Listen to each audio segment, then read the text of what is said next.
And good evening. Hello there, Marco Franco. Yes, tonight is going to be Perseverance's landing. Oh, I'm so excited. Introduction. I am Danny Perigi from the International Simp Station, a VTuber, if you haven't noticed. And tonight I'll be covering, or watching, NASA's live Perseverance Rover landing. Yes. Oh, this is actually the first time that I'm actually going to catch one of these things live. So, excited. Very exciting. Yes.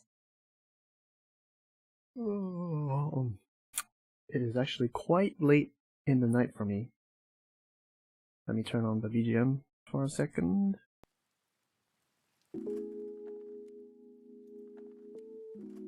There. It's a nice lo-fi.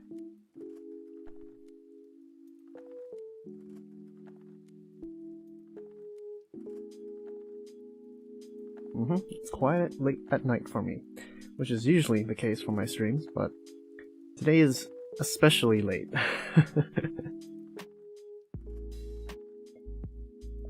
But I'll do whatever to make sure I catch these things. Because come on, this is like once in a lifetime. How many times do you get to catch Mars rovers landing? Anyway. Ooh, actually, let's look at this first.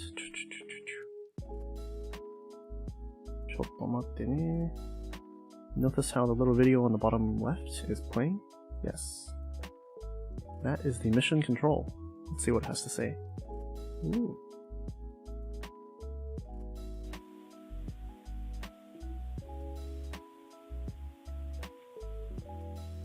Okay, it doesn't have anything to say, but something is definitely happening.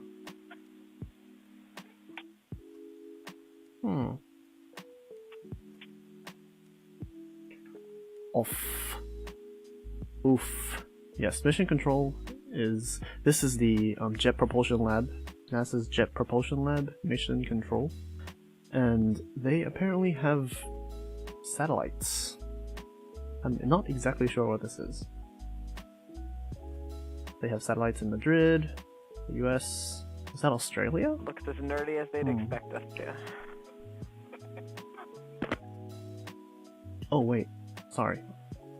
They probably are saying something, but I can't hear it.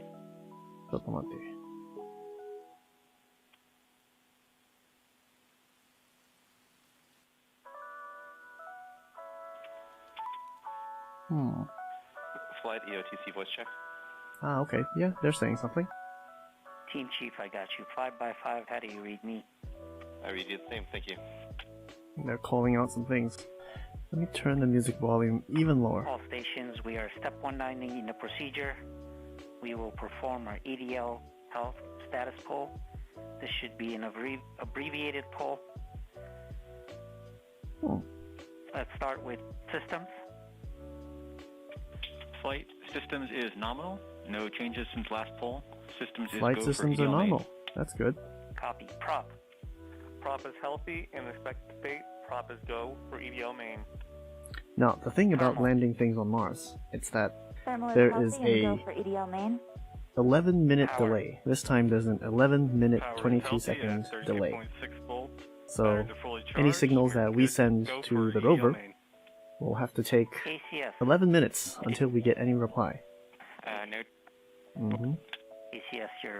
And by the time it has landed, it will have to wait 11 minutes until we get confirmation that it has landed.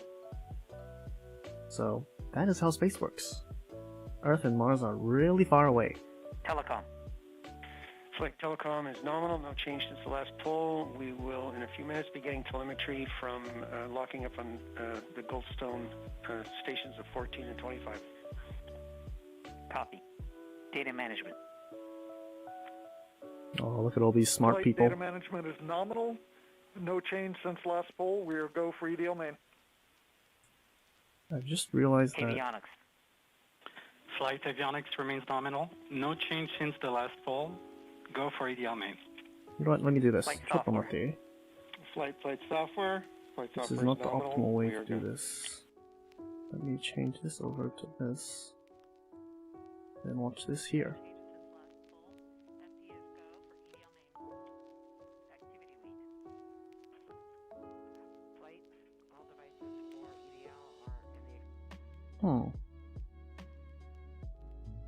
Is this better? Maybe? The callouts are only coming from my left ear. I think it's not just me. I think the Jet Propulsion Lab has stereo recording, but it's only calling out from one ear on the left. That is slightly uncomfortable. Oh well, their job is not to have good live streams. Their job is to land a extremely high-tech, car-sized science machine. Yes.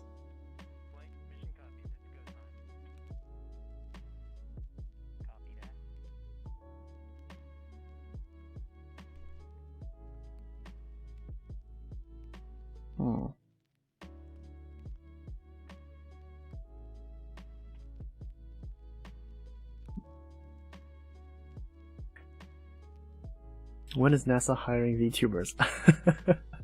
Hello, Ravenstone. Yes, when are they gonna hire VTubers? They should get like astronaut VTubers.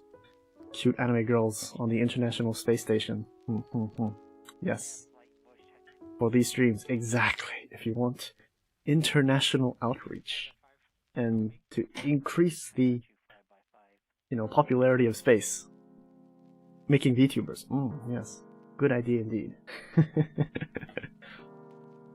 Hey, sign me up. My cat is also in the room, by the way. So you may or may not hear him meow all of a sudden. My cat is also a space enthusiast. So, there's that.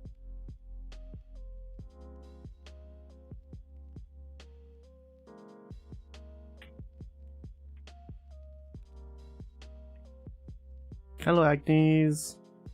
Whoa, yes. Today I might actually catch something space-related once and for all. This is... You built your PC? Nice. Nice, nice, nice. Oh, here's my cat. He's meowing and purring. It works? It works. Nice. Yeah, building things by yourself always feels like a big achievement, especially PCs, because they're filled with parts. Kind of analogous to building the Perseverance Rover, I guess, except it's 100 times more difficult. People say that Mars will be officially colonized when they start growing food there. But Ravenstone thinks that we can only truly call it colonized when the first Martian VTuber stream happens. Exactly. That is the only measure of civilization. VTuber propagation. Yes. A society's advancement depends on its number of VTubers.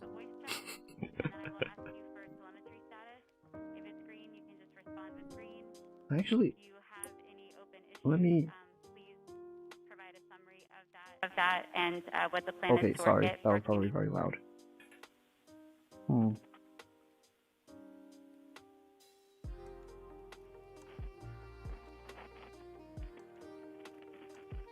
I'm having trouble hearing the Jet Propulsion Lab Mission Control callouts. Because, one, it's very technical, and I have no idea what they're talking about. And two, it's coming from the left and right ears, independently. Oh, but look at Mission Control nowadays, it's so sleek and pretty. And there's even rim lighting. There's RGB lighting in Mission Control nowadays. They're real gamers. All of them. They know what they're doing. They land in this rover in style. In about 5 minutes, the official live stream will start. So, probably change over to that. For now, I actually want to show you guys something. Let's switch away from this for a second. Here's the... Oh, no. Yep. I'm also gonna close my music. Take a look at this. This is NASA's official animation for what's gonna happen tonight.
You won't be able to see it in person, but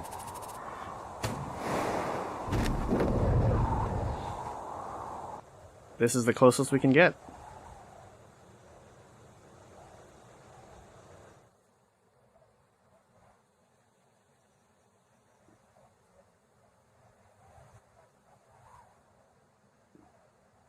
Mars's... it's loud. Mars's atmosphere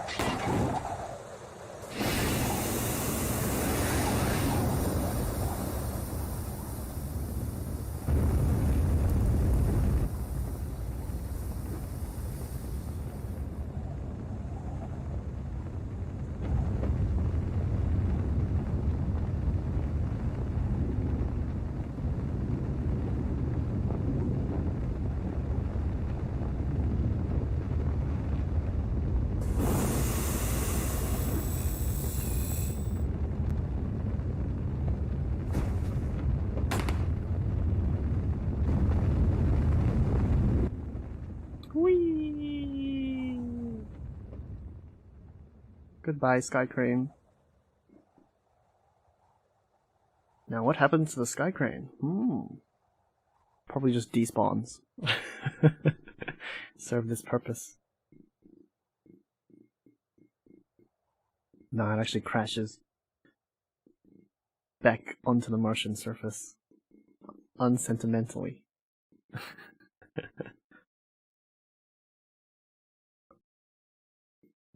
Yes. Beautiful animation. Good animation.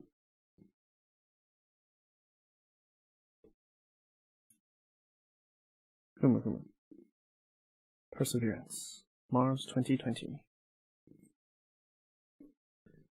And then there is another animation that I want to show you guys.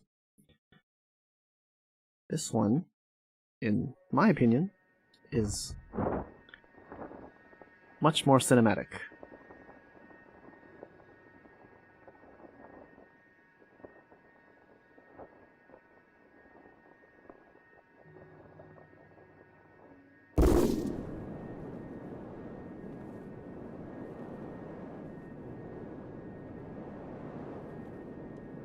And this one actually has the time mostly right. Just then, it was a short 3-minute video, and so the timing was not, you know, true to the actual landing. This, on the other hand, you know, mostly right. I don't know if the altitude is correct, but it's very cool to look at.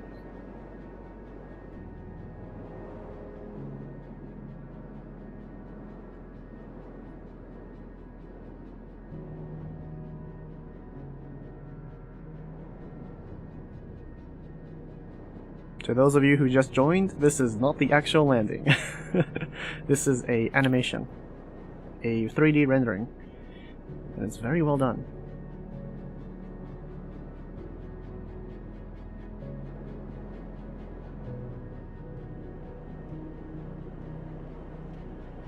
It's giving me very strong interstellar vibes.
See that crash? That is the fate of the sky crane. Rendered responsibly. In this animation. Really cool guy. This is, as far as I know, not an official NASA thing. But it's so well done. So well done. Okay. Now this thing is live. Is the dark room, the heart of NASA's deep space network. Think of it as a giant communication switchboard. This is where spacecraft phone home to us from across the solar system and interstellar space. I missed the Deep the beginning. Space Network has been tracking Perseverance since it left Earth, and there are lots of ways you can watch landing today. We have a 360-degree camera inside the control room. It lets you experience the landing right along with the team while seeing this broadcast. That's cool. We also have the clean feed. It shows an uninterrupted view of mission control and audio. También tenemos un programa en español. To tell us about it is host Diana Trujillo, who also works on the mission. Thank you, Raquel. We're so excited to be the sister live broadcast in Spanish. Sintonízate nuestro programa en las redes sociales de Twitter, YouTube y Facebook. They should have a Japanese stream. Para que nos acompañes a un tour virtual de la And a NASA, VTuber stream. Official VTuber stream. Con participación de artistas, con entrevistas con científicos e ingenieros de Perseverance, con Plaza Sésamo y mucho más. Te esperamos. Gracias, Diana. And don't forget, we want to see how you are watching the landing today. Use the hashtag Countdown to Mars to send us your photos and videos. To preview what interviews are coming up is my co-host from the JPL News office, Marina Jurica. Thanks so much, Raquel. The excitement is building behind me right here in Mission Control as we count down to the Perseverance landing. We will be talking to some of the many people who made today possible, from scientists to engineers on the Mars 2020 Perseverance Rover team to folks from NASA headquarters giving us a look into the future of Mars exploration. So basically, later, we will also be speaking with the students who named the rover the and the helicopter. Inspirational stories as yes, we there is a prepare helicopter. for another landing on the red planet. Back to you, Raquel. Thanks, Feels like Marina. she practiced Let's give a that shout out to the spiel students hundreds around of the times. nation learning about Perseverance's mission Everyone's to so Mars excited. with their teachers. We're happy you're with us on this exciting day. Later in the show, we will be answering some of the questions you submitted through your classrooms. Landing on Mars is complex. The team will be calling out milestones as they happen. It's fast-paced, and you'll hear lots of technical terms. To help us translate and explain what is going on in Mission Control is Swati Mohan. She is part of Perseverance's landing team.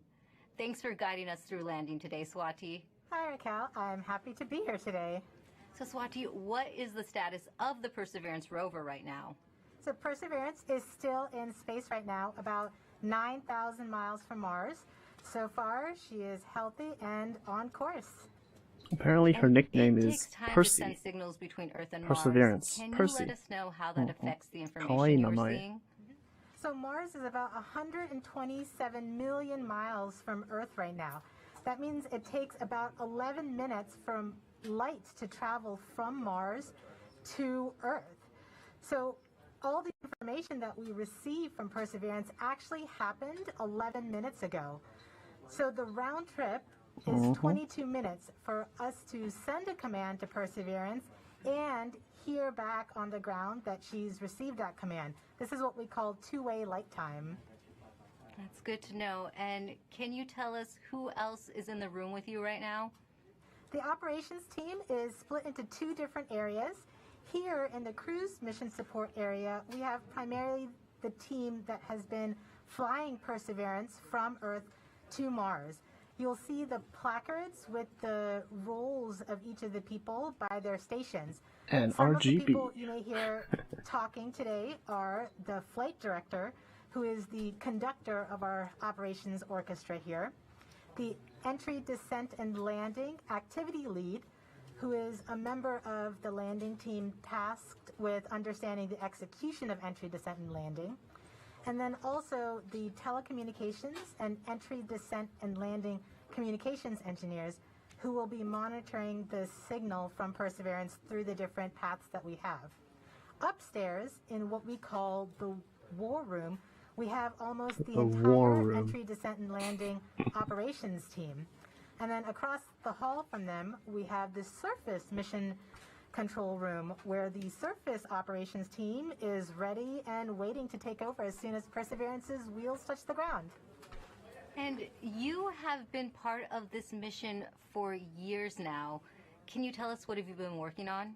I've been working on Perseverance for almost 8 years now as a guidance, navigation, and control engineer, working primarily on entry, descent, and landing. One of my big tasks was to help with terrain relative navigation. Perseverance will be the first mission to fly terrain relative navigation. So while she's descending on the parachute, she'll actually be looking at the ground with a camera, seeing where she is with respect to the Martian surface, and choosing a safe spot to land that she can get to. After so many years of working on the mission, it's an honor to be here today. All of that is automated, by the way. We're happy to have you here. Thanks, Swati. So, we'll be checking back I don't know with how you many of in the team will just a actually few be able to do minutes anything as Perseverance if approaches something its goes next wrong. milestone. But for now, let's learn more about the rover's mission once it lands on Mars. You know, Mars Can't is imagine the amount of closest strength, place the that we stress can reach the with operators robotic of the rover go that through we these think moments. had a really good chance of having ancient life. The Perseverance rover will land at a location called Jezero Crater. Jezero Crater is a very interesting place. It's a crater that once held a lake. There are a lot of craters on the surface of Mars that could have once hosted ancient lakes, but not every crater that we think had a lake actually preserves evidence that that lake was there. It had an inflow channel and it had an outflow channel. That means it was filled. The crater was filled with water. In Jezero, we have probably one of the most beautifully preserved delta deposits on Mars in that crater. This is a wonderful place to live for microorganisms, and it is also a wonderful place for those microorganisms to be preserved so that we can find them now so many billions of years later. There is no other place on Mars that has the unique combination of a lake setting, a beautifully preserved delta, and the diverse mineralogy that we have in Jezero Crater. So it's truly a special landing site. The major goal of the Perseverance mission is to investigate astrobiology on Mars, and in particular, to address the question of whether life ever existed on Mars. The Perseverance Rover starts with a design that's very similar to Curiosity. We've added to it a whole new set of science instruments, and these science instruments were purposefully selected to help us in the search for biosignatures. We're going to be taking microphones with us. For the first time, we're going to have that human sense on another planet. Perseverance carries with her a grand experiment in spacefaring technology, a helicopter, the name of which is now Ingenuity. One of the major upgrades that Perseverance has from Curiosity is that it's able to self-drive for a distance of up to 200 meters per day. As the rover is driving, it's literally building the map of the road it's driving on Mars. Scientists for Past years rovers had told to us stop, that to really unlock wait for guidance, the and then secrets of move. Mars, we have to bring samples from This Mars one's back. automated. So what Mars 2020 is going to do is to drill samples, put them in small tubes. We're going to seal it in its own individual tube. We set them on the surface to provide a target for the second two missions, which hopefully will get in development in the next several years and could potentially get the samples back to Earth by 2031. Perseverance is a very, very profound first step in both our understanding of our place in the universe and a stepping stone towards human exploration on Mars.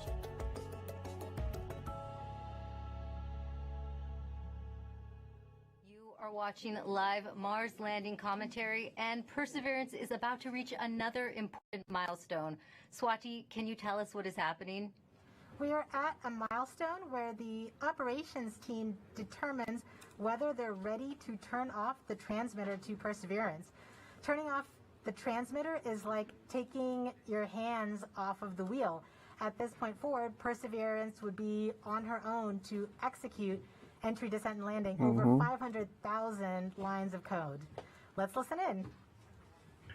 It's like taking a test, but not taking it yourself, but writing program to take the test for you. And you won't know if it succeeded until 11 minutes. Oh no.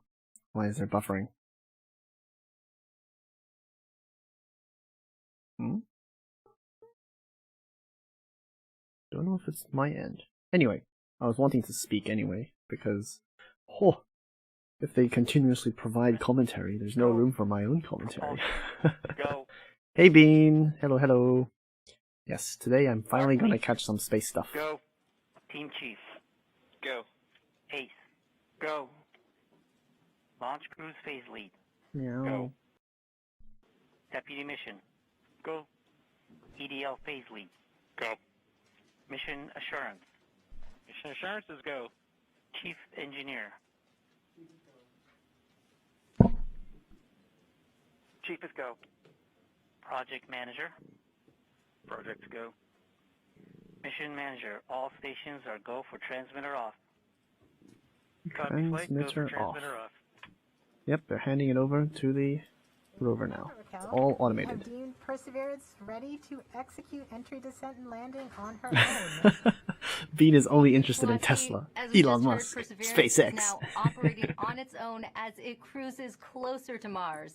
To help explain what this mission means for the agency is NASA's Associate Administrator Thomas Technically, SpaceX hasn't been to Mars yet. This is our 5th rover sent to Mars since 1997. So NASA still has the head start. Can you tell us how Perseverance is going to kickstart a new era? Wow, this is such an important day today, and it really is the beginning of a new era in a sense that we're going from exploration, with experiments on rovers, looking around, doing analysis, to the sample return phase, in which we're not only looking around, looking at the geology, but really turning our rover into a robotic geologist and astrobiologist, collecting samples that we will bring back to Earth. And for us, of course, those are where the best laboratories are of all of humanity. Some of them still remain to be explored by some that are not yet in the science community yet. And that's what we're looking forward to. It's that new phase. The other element that I want to talk about is the amazing technologies that are there. And of course, one of my favorites is the Ingenuity helicopter. Will there be explosions? There actually will be, moment, controlled flight for the part first of the time elsewhere, Raquel. Spacecraft. And we the Sky Crane won't actually crash land. Don't know if we'll see that though. Hi, my name is Macy Ragsdale. Ooh, my question little kiddos. Is anything alive on Mars? Thank you. Well, Macy, yeah, I'm NASA so does a glad lot of for your question. student That's a question I outreach. asked myself. Is anything alive there? And frankly, at the surface where we're going right now with Perseverance, we do not believe there's anything alive right there because of the radiation that's there. It's chilling, cold, and there's really no there are water cockroaches. there. But guess what? We They're think giant that humanoid 3 billion cockroaches. years ago, this looked like a stream that you may see on Earth. And frankly, a lot more similar than Earth, with water, with a magnetic field, just like the Earth, with an atmosphere. And the question is, at that time, 3 billion years ago, were there single-cell organisms, just of the type that developed on Earth? So is there life on Mars overall? We don't know. But where we're going right now, we're really looking for ancient life, and that's what we're so excited about. Thank you for your time today, Thomas. And thanks to everyone who has been using the hashtag Countdown to Mars. Here are some of the photos that you've sent in so far. Let's take a look. Now, please keep sharing with us how you are watching this moment today. For now, let's As a go back to two-dimensional Swati piece for of an live important 2D. update to what's going on in Mission Control as we get closer to another milestone. Hi, Raquel. This next milestone is a communications pole. So during landing, not only will Perseverance talk directly to Earth, but we'll also be talking to 2 spacecraft that are currently orbiting Mars, the Mars Reconnaissance Orbiter and the MAVEN spacecraft. This poll is to confirm with the Mars Reconnaissance Orbiter spacecraft and the MAVEN spacecraft teams that they are ready and on track to support the relay from Perseverance. Let's listen in.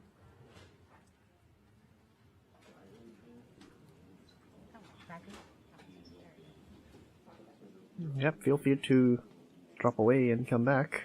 This will continue for another 90 minutes, probably. The landing is estimated to actually happen at, let's see, translating times. 3:55 p.m. Eastern Time. Check and readiness of the orbiters. We have performed the voice check and the readiness poll and can confirm that MRO, MAVEN, EDA, Radio Science 1 and 2, UHF, DTE, Most of this is automated now. TDS are all ready to support. So, Copy, EDLCOM. the guys here, the operations team is monitoring and, So we've just making sure heard everything is that okay. We have confirmation from each of It's the not like, different the orbiters and all of their 1960s, support 70s equipment on the space ground stuff. that they are ready They actually have to and, pull out pen and paper. are on track to support the relay from Perseverance. Great, thank you, Swati. And we just heard that communications readiness poll, which means we are ready to relay the data Perseverance will send to get a better idea of what the rover looks like as it approaches Mars. We have a NASA program called EYES. The visualization lets anyone watching track Perseverance. Here's how the program works. Hopefully they have better Perseverance on its journey cameras. to the surface of the red planet with eyes on the solar system. From your desktop or mobile device, go to eyes.nasa.gov. Click on the banner, and now you're with Perseverance in real time through every step of EDL, entry, descent, and landing. This interactive experience lets you ride along from whatever perspective you choose. Click and drag. Scroll in, They have a little animation. scroll out. We can visit Check out it the later. descriptions and explanations to increase your EDL expertise. Experience every entry, descent, and landing event precisely designed and executed to land Perseverance safely on Mars. The EYES experience is based on predictive data, but during this broadcast you'll see a different visualization called Ranger, and it's based on the real communication the team of Mission Control receives from Perseverance in near real time. This is the visualization the team will follow as data fills their screens while monitoring the health of Perseverance on its nerve-wracking course to another successful Mars landing. So, Enjoy if something the goes wrong, hopefully nothing goes wrong, we'll get cool janky data come back.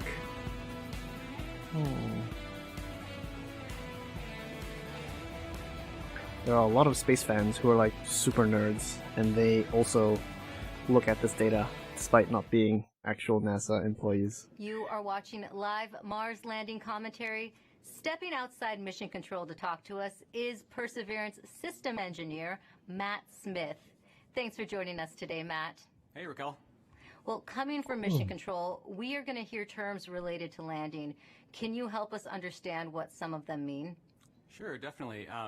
One thing you'll hear a lot about is telemetry. So telemetry is just our way of talking about data that's coming from the spacecraft and telling us important things like temperatures on the vehicle, pressure, how much fuel we have left, and other things that we need to understand for the health and safety of the vehicle. You'll also hear the word nominal, hopefully. Nominal means everything is expected, everything is okay, we're good to go.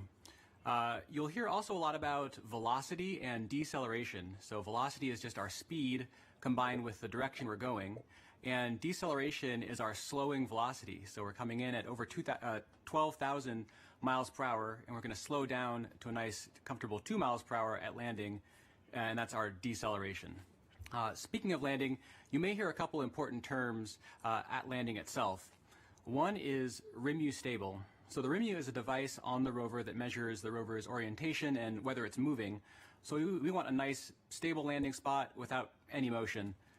You'll also hear UHF stable, hopefully. Hello, Ackerman. UHF stable refers to good telecommunications link with the rover and indicates that we've had a good separation between Perseverance the descent lander stage and the rover after the sky crane today. maneuver.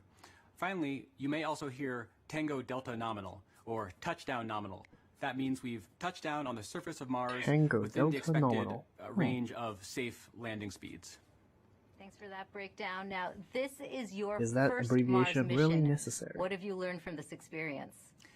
Yeah, one of my takeaways is that you can almost never be too careful when it comes to Mars. You definitely can't take Mars for granted. You know, we've checked and double-checked and triple-checked everything. No, I'm on our sorry, way to Ackerman. Mars. And, I unfortunately even though we've done this once cannot before read or using speak the, Espanol. Sky crane technique on Sorry. the Curiosity rover. English, Japanese, I think or everyone's gonna Chinese have their, all fine everyone's though. going to hold their breath until we're on the surface of Mars this time around.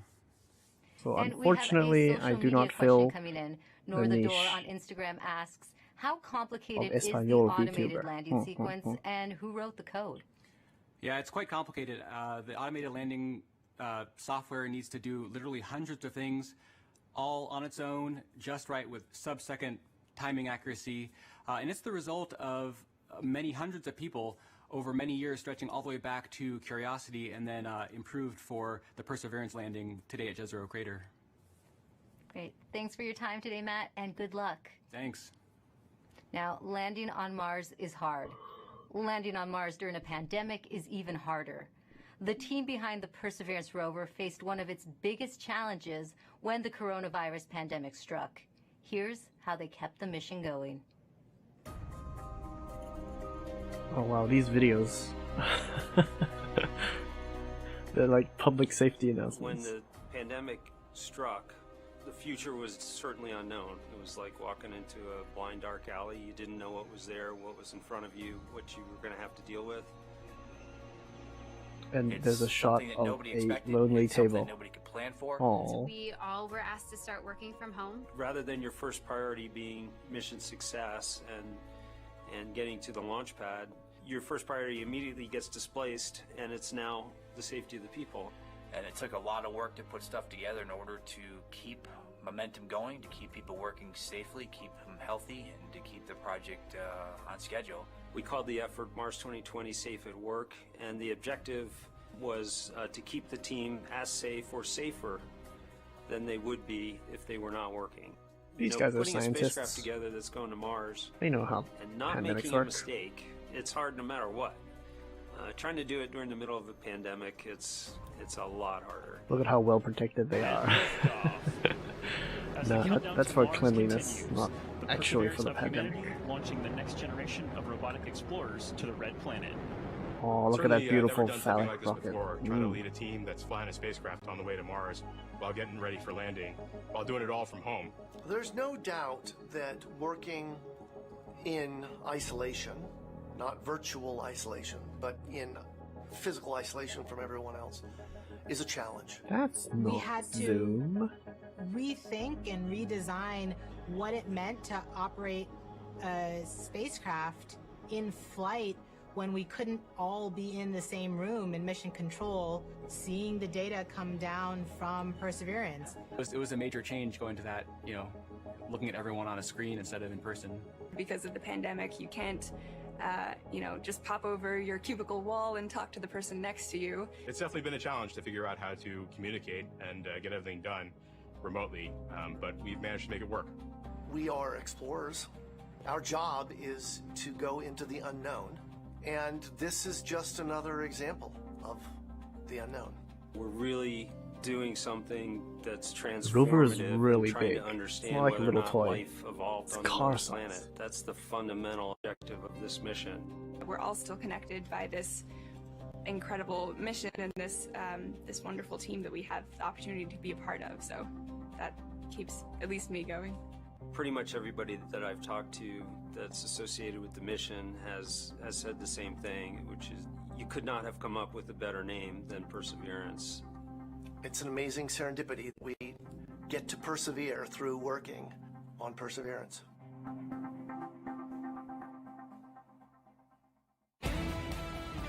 Dun dun dun dun dun dun dun.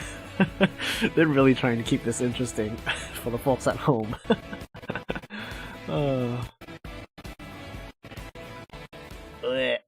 But the audio is chopping up. Joining us now is Perseverance Deputy Project Manager Matt Wallace. Matt, just how ambitious is this mission? And how does this team I stay on actually, track I with prefer unexpected SpaceX's challenges like the clean pandemic? launches and Well, live it's a streams. very ambitious mission. We're carrying not only a host of new, extremely capable science instruments to do that science mission that we've talked about, but also a number of technology experiments that provide feed-forward information into the next set of robotic explorers or even human exploration of Mars. So there's a lot for us to do. We What's look a happening lot to the like live stream? Curiosity, but in fact we're carrying 50% more payload down to the surface of Mars, and so it's been a big challenge. And it was particularly challenging when the pandemic struck. It came at a critical time in our processing. We were just months away from launching. We're trying to essentially get the spacecraft assembled, do the final tests. It did not have a lot of margin in our schedule, and our focus just entirely shifted from that to keeping the team safe and keeping their families safe. And we had to do that quickly, to make the adjustment quickly. I think, we got through it with a lot of help. A lot of people stepped up. I am going to happen. reload the team stream was tenacious, because it is and we chopping managed up. to get it launched and fly Chop to them up, Mars. eh? It's really safe. And we had to do that quickly, to make the adjustment quickly. I think, we got through it with a lot of help. A lot of people I stepped think up. it's actually to lag happen. on The NASA's team was side. tenacious. and we managed to get it launched and fly it to Mars. Thanks to a lot of help. Just how large Hey, is the team that works the on chat for NASA's Perseverance? video is also It's on, a big team. and everyone's A couple complaining about the thousand lag. people here just at JPL, in fact, have worked on the mission. Wow, there's And then 800,000 people every watching right other now. NASA center has That's a contributed lot of in people. some significant and critical way as well. Yeah, everyone's lagging. Over 1,000 industry partners that have provided hardware into this mission. NASA from Jet Propulsion Lab 44 different states, has bad 60 different internet. cities, and of course we have international contributions from Europe and many other international providers as well. So it's a big team. It's taken a lot of people to get us to where we're at. That is a big team. This is the most Great difficult scientists landing doing site good ever science. attempted. Now, why do you think Perseverance is ready to land in Jezero Crater now? Jezero is tough. I mean, it's If scientifically we have some time fascinating because it's got a lot later. of things like craters and I actually have a few things fields and that I can show you cliffs guys. and sand dunes and that sort of thing, which are great for the science community. That's exactly the type of features they're looking for to learn more about Mars. But they're all landing hazards for us, and so we've had to add new technology to relevant navigation, which is the ability essentially to divert away from hazards. But we have taken this system through the same types of paces that we have in previous missions. We've used the same techniques, the same best practices for engineering verification, and in many cases we've used the same people. This, in fact, is my fifth Mars rover mission, and I'm not alone. There's other people on the project in the same Fifth? situation. So, the team has given it everything they've Oh, yeah, gotten this is the fifth. to put it all out there and to make this successful, and I think we're ready. Thanks, Matt, and good luck on your 5th mission. Thank you very much. Well, Jezero Crater is a location on Mars that has intrigued scientists for years. Let's head over to Marina to learn more about the science goals of the mission. That's right, Raquel. Here to explain why we want to go there is Deputy Project Scientist Katie Stack Morgan. Welcome, Katie. Thanks, Marina. Glad to be here. Now, Perseverance is landing on Mars at the Jezero Crater. Why is it that you and the team chose this particular area?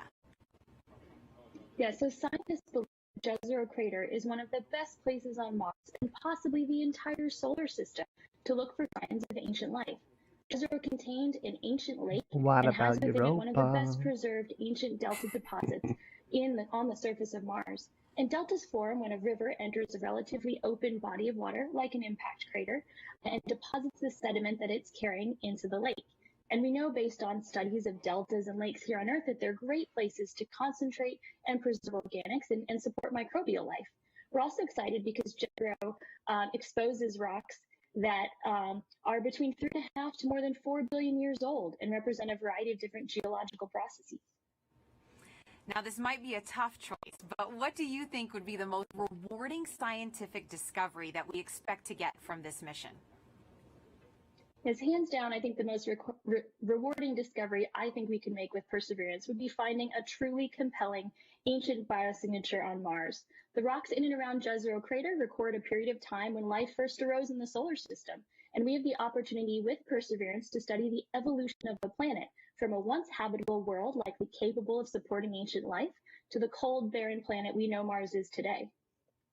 It would be And why really do you think, Katie, it's so important climactic to find out if there really is or and was ancient life on Mars? anticlimactic if Well, the the question life of whether was very there's similar life to beyond Earth's. Earth is one of the most They're fundamental unicellular and stuff. essential questions we can ask. And our ability to ask this question and develop the scientific investigations and technology to answer it is one of the things that make us as a species so unique. And based on everything we know about Mars in the past, it absolutely should have been capable of supporting ancient life. So we can find out an answer to the question, where there were habitable environments, was there life? And studying the possible emergence of I life love how on just ancient Mars can a also help decade us ago better understand the conditions that or led to something, life on our own planet. we were asking, was there water? That's so fascinating, Katie. And then Now once we we're found gonna that there's take a water question and more from a science were student, done, now we're Vara. like, yes, it was definitely habitable in the past. I'm Laura, and my question is, why Lolita. was Mars able to sustain lakes and rivers ages ago, but cannot now? Isn't it cold enough not to make water, and isn't it always? Thank you. Yeah, that is such a great question. And one of the things that protects our atmosphere here on Earth and allows liquid water to be stable on our own planet is the fact that we have a magnetic field protecting that atmosphere.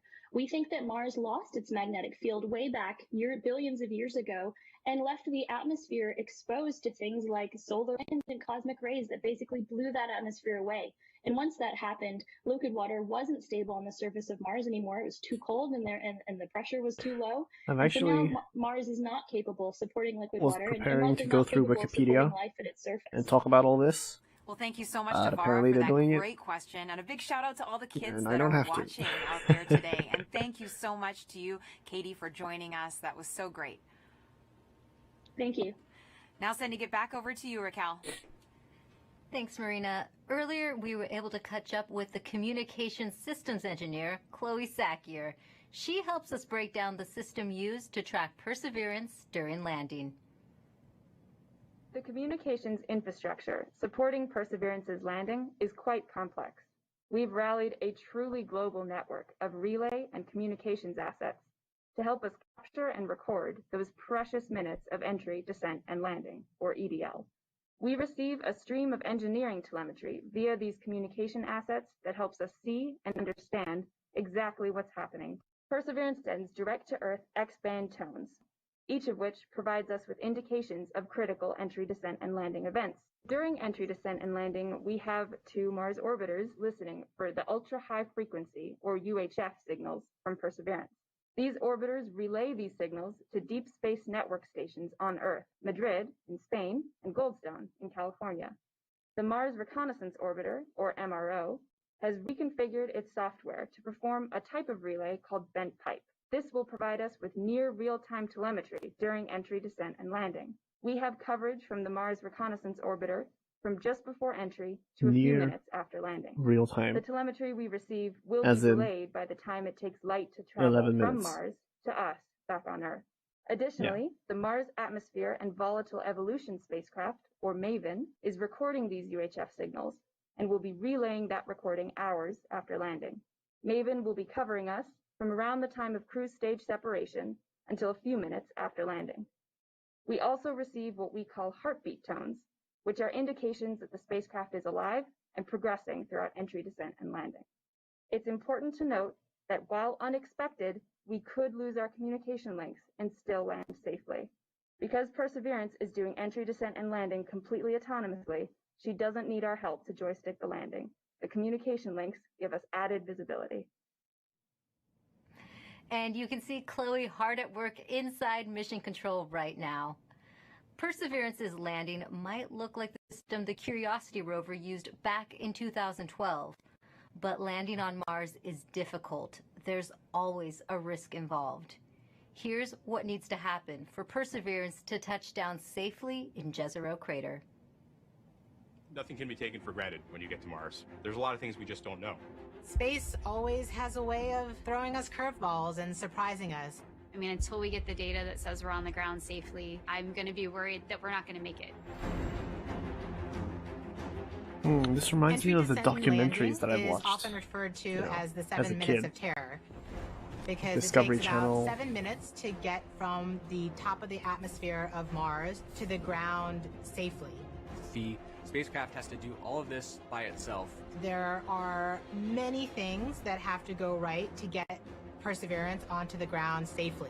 There's a lot counting on this. This is the first leg of our sample return relay race. There's a lot of work on the line.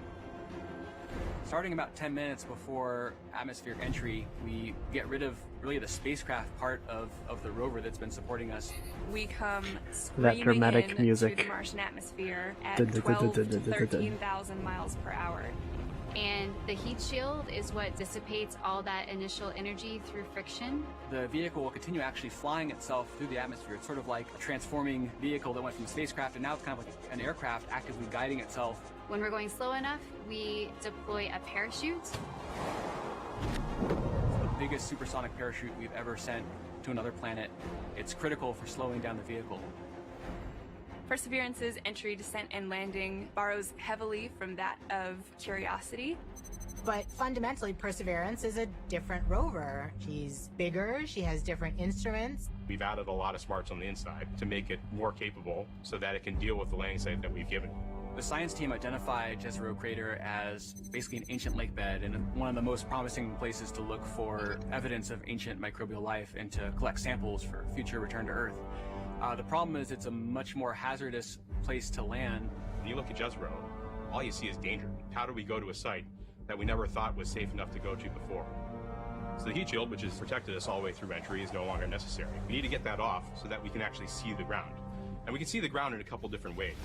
Perseverance will be the first mission to use terrain relative navigation.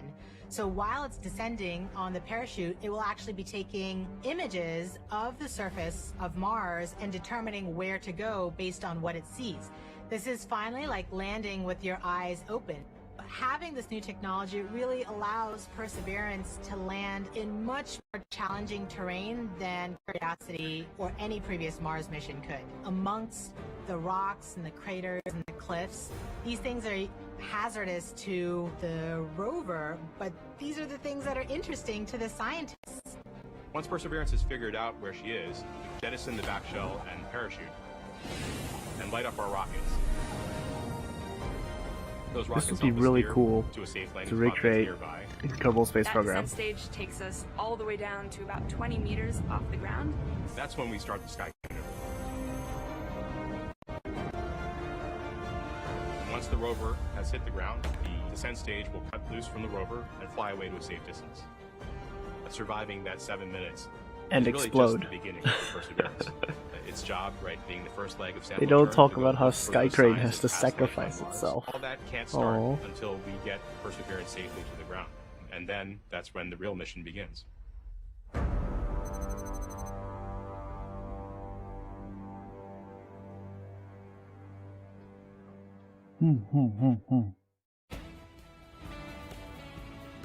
Dun dun dun dun dun dun. Ooh, they'll have 2 cameras on the helicopter. Oh, that's cool. I hope they can get cool footage. With us now is Al Chen. He is Skycrane is the old Perseverance's mentor entry, that dies in descent, episode and 1. landing lead. Al, Exactly. You were part of the Curiosity rover landing. Does it get any easier the second time around? It absolutely does not, especially when considering we're trying to land the biggest, heaviest, and most complex rover we've ever built at the most dangerous landing site we've ever attempted. Jezero may look great and promising from a science perspective, but it's absolutely treacherous for landing. There's a cliff wall that's about 200 feet tall that runs right through the middle of the landing site. There are craters full of sand that even if we landed in them, we would not be able to drive out of. And there are rocks to the east and actually all over the place, rock fields. That would be a bad day for us if we were to land on them. Now, Al, what new technology makes this type of dangerous landing possible?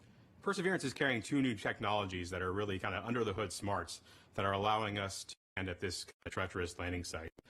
The first is range trigger. That's the ability, we've given Perseverance the ability to decide for herself, based on where she is, when to deploy the parachute. Previously, we used to deploy parachutes, that supersonic parachute, based just on navigated velocity. But now Perseverance has the smarts to figure out where she is and deploy that parachute at just the right place to make sure that we shrink where we could come down. That actually reduces the area, that error ellipse, where we can come down on the ground, from something that was on the order of 15 miles long by 12 miles wide for Curiosity to about 5 miles long by 4 miles wide for Perseverance. So that's quite a bit of reduction. Second, the next piece of technology that's helping us land there is terrain relative navigation. In the past, after we've popped off the heat shield, we've taken pictures of the ground as it's been coming up, but we haven't really done anything with them. This time, Perseverance is carrying a camera to take pictures, but also a kind of second brain to help it figure out what those pictures are telling it and match it up with an onboard map from a satellite. That allows it to figure out exactly where she is. Suddenly then, she can then fly to safe spots that are nearby once she really knows where she is. It allows the site to not have to be as flat and boring as a pancake as some of our past sites have been, the entire area we could come down. Now we just need little pieces of that site to be small enough and safe enough for us to land in safely and fly there after we've gotten rid of the parachute. Oh, I'm we looking also at have the a social media question coming in. Sansakari14 on Instagram is asking, how does the Skycrane decide where to move itself after the payload lands? After the payload lands, after the rover touches down, the sky crane, the descent stage, which is that rocket-powered jetpack above it, the first job, of course, is to make sure you don't hurt the rover. So it'll turn forward or backward so that the engine plumes don't pass over the rover. So it'll come up and start to turn. And it'll go in whichever direction is closest to north. So it can either go forward, if that's the way north is, or go toward the rear of the rover, if that's where north is. And it'll fly about a third of a mile or so away. Thanks for talking. And then crash and burn. Thank you very much. Why don't they include the crash and burn part? To Mission Control for an update from Swati. Hi, Raquel. So remember that command that we sent at around 11:35 to turn the transmitter off? We are just about to get confirmation that Perseverance has received the command. The command took 11 minutes to go to Perseverance, and then the reply took 11 minutes to get back from Perseverance to the ground. So we should hear any second now that we have officially turned off the transmitter. And after that, we will be about 4 minutes from the start of entry, descent, and landing mode. At this point, we will transition from the cruise approach mode to entry, descent, and landing. And that means our travel from Earth to Mars is done, and now we just need to get to the surface. So far, things are looking good. Great. These guys already have experience. They've landed 4 rovers already. This is CAD 3, ready to show estimated miss distance for OD-132. Copy EDL phase. I was gonna say that it's really cool to see so many different people from so many different parts of the world in NASA's chat. There's 900,000 people watching now. Space really is a thing that, you know, brings people together. Flight 8. That's really nice. Our tracking stations have all confirmed the results of the transmitter drive off and in lock one way. Copy Ace. GDS flight. Flight GDS. At this time, I'd like to disable the alarms before EDL main. So please disable all the alarm files and start a new downlink session. Copy that, EGP. Copy that, proceeding now. Confirmation that we are now officially one way and the transmitter is off.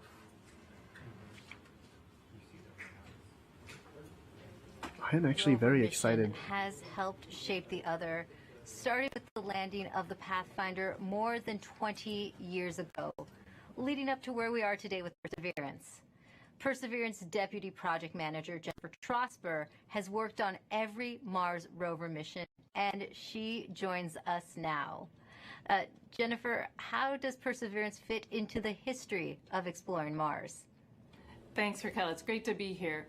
Well, Perseverance is NASA's 5th rover on Mars, and I've had the privilege of working on every one of them.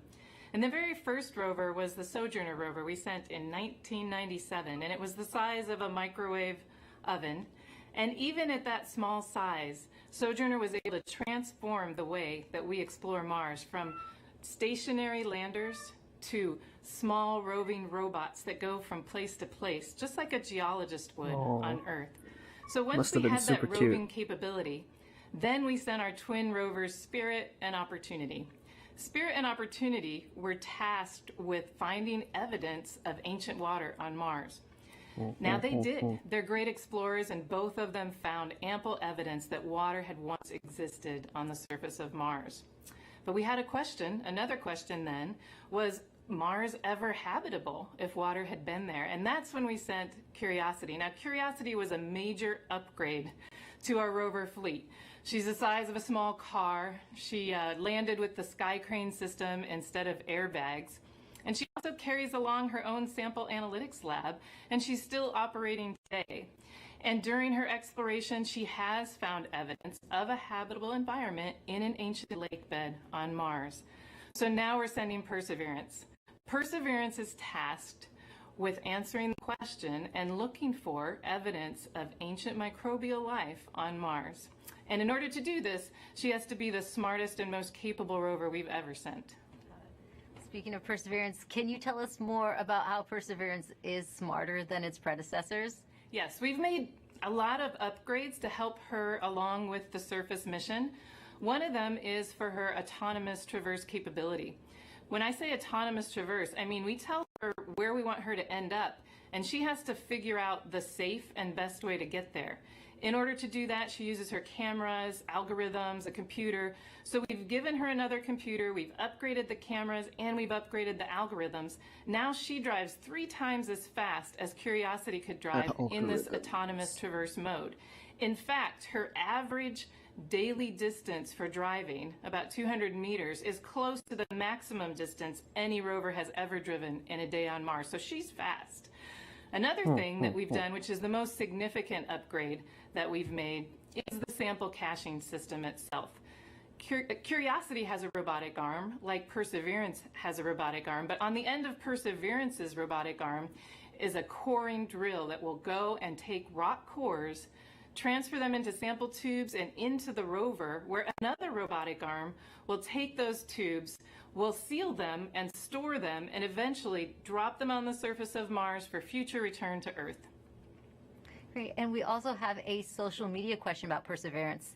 Erica AS on Instagram wants to know what the wheels of the rover are made out of.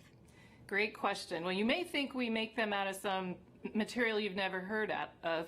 It turns out they're made of aluminum. Now, Perseverance's wheels are a little thicker than Curiosity's, but they're actually both made out of aluminum. And one more question for you. Can you tell us more about the importance of where you are right now in the building? Yes, I am above, on the second floor, above the cruise mission support area that you've been watching. And this is the surface mission support area. So as soon as Perseverance lands, all commands, this room will take over. It will become headquarters for operating Perseverance on Mars. Thanks for taking the time to talk to us today, Jennifer. Thank you. Now, we now know Perseverance's place in history. Let's take an up-close look at the rover with Mars 2020 System Testbed Engineer Elio Morillo.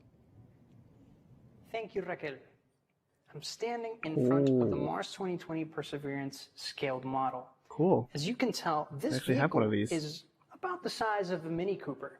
These wheels are obviously black here and they look like rubber, but they're actually fully made of metal.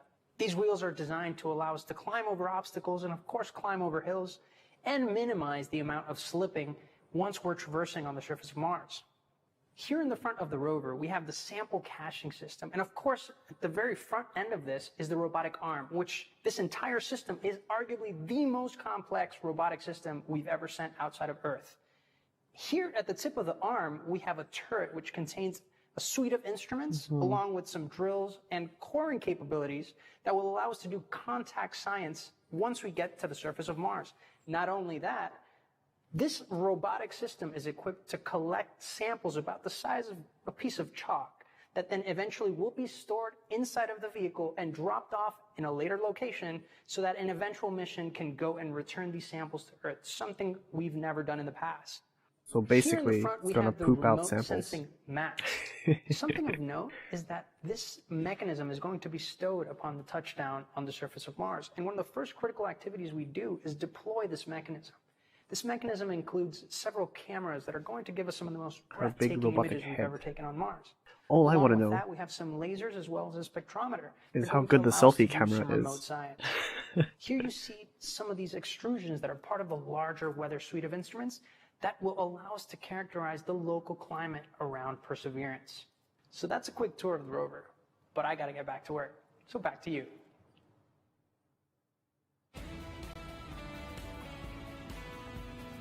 Dun dun dun dun dun dun dun dun dun.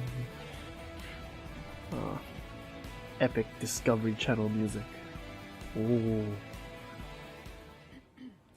Perseverance is collecting samples of Martian rock for future return to Earth. We've heard that scientists have been wanting to bring Martian samples back for many generations. And here to talk a little bit about that is NASA's Planetary Science Division Director, Lori Glaze, who joins us now to talk about the role Perseverance will play in NASA's future goals. Welcome, Lori. Hi. Now, as you just heard, we've heard that scientists have been wanting to bring back these Martian samples for a very long time. Why do we need to bring them back? That's really a great question. You know, we actually have examples of Mars already here on Earth that came here as meteorites. but we don't know exactly where they came from on Mars, and then they also have had to make the trip from Mars to Earth, and so they got altered during that time, and then during their entry and descent into the Earth's atmosphere, that also changes what those rocks are like. So being able to go to Mars and actually collect a sample where we know exactly where it came from, and we know we can preserve it and keep it pristine and carry it all the way back here, this will be incredibly important to help us answer questions about the geologic history Spanish? of No, Mars, sorry. I don't speak Spanish. how it formed and Sorry. evolved, and also really important That will be the questions science about victory whether or condition not for Civ life 7. actually existed on Mars 3.5 billion years Bring ago, back and whether Mars that rocks. life, if it existed, has been preserved in the surface of Mars. Now, Lori, Nah, these sample tubes I don't speak that Russian. I'm not a Perseverance is going to be polyglot. collecting, they're the I only speak cleanest 3: things ever Japanese, created on Earth. English, Tell me a little bit about and that. Chinese. Oh my goodness. We worked so hard. The team here at JPL is absolutely incredible to assure that those sample tubes Would are be cool. incredibly clean. One of the main Have a goals of polyglot this VTuber, mission though. is to be able to detect if there's actual life that's preserved, ancient life preserved in those rocks, in those samples. And we definitely don't want to be carrying, our own DNA off to Mars and then bring it back here to confuse our scientists when they're trying to study those samples.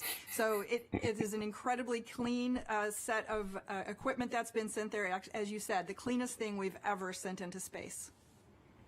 Now, this is a very complicated The campaign. cleanest Can you poop break down for us ever. how it's going to work and if there's any international partners working with us? You are correct. The Mars sample return campaign is incredibly complex. In fact, it's probably the most challenging thing we've ever tried to do. But we're definitely not going to try and do it alone. We have great partners with the European Space Agency. And the way this campaign is going to work, well, Perseverance is the first step. Chapter 1 is going to Mars and collecting the samples. Chapter 2 is going to be a sample return lander that we hope to launch in around 2026 to 2028. And that lander, it'll be an American lander carrying a fetch rover that's provided by European Space Agency. And that little fetch rover will drive out and pick up the samples that Perseverance left on the surface of Mars. And the fetch rover will bring them back and load them into a rocket that we call the Mars Ascent Vehicle, which will be the first ever launch from another planet. And it will launch those samples into orbit around Mars. In the meantime, the European Space Agency will have an orbiter that's in orbit around Mars that can rendezvous and capture those samples and then bring them back to Earth for us to study back here in our amazing laboratories. A lot of firsts, it sounds like, Lori. And another first, how is Perseverance and the Mars Sample Return mission going to help the future exploration, human exploration of Mars? I'm so glad you asked that. I think we're going to get a lot of great information from Mars Sample Return with, again, being able to land the heaviest payload we've ever landed on Mars will be that Sample Return lander. That's critical to us learning how to land humans on Mars. And then we are definitely going to want to be able to launch the humans back off of Mars. So that Mars Ascent Vehicle is going to be critical, that first step of the first launch from another planet. Why are they not talking about the oxygen Lori, generation about the Mars test? generation, we're now going to take a student question for you from Livia. Hi, my name is Livia, and my question is, what Matarorida. made you want to study Mars, and why are you working so hard and willing to wait so long for a sample? Thank you.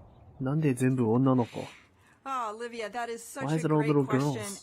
And I enjoy Mars What just about the because little it boys? can tell us so much about how our solar system formed and evolved. All of the planets can tell us different parts of that story, and Mars is a really key piece of that. And one of the main reasons we're willing to wait so long to get the sample back is that we've got great new scientists that are all about your age, and in about 10 or 15 or 20 years, you'll be the generation that's going to actually get to work with these samples. When they come back, you'll be the scientists and engineers that will be the next generation to change how we think about Mars and how we think about life in the solar system. That's a heartwarming thing to think about. That was Kiddos a great these days. question, Lori. Reach for the stars, future little scientists and engineers. Thank you so much for joining us here today, Lori. It's my pleasure. Thanks. Back to you, Raquel, for another mission update. Thanks, Marina. The cruise team for Perseverance controls the rover on its way to Mars. And moments ago, they handed it over to the landing team, and it looks like team leaders in Mission Control are about to talk to both teams. So let's listen in.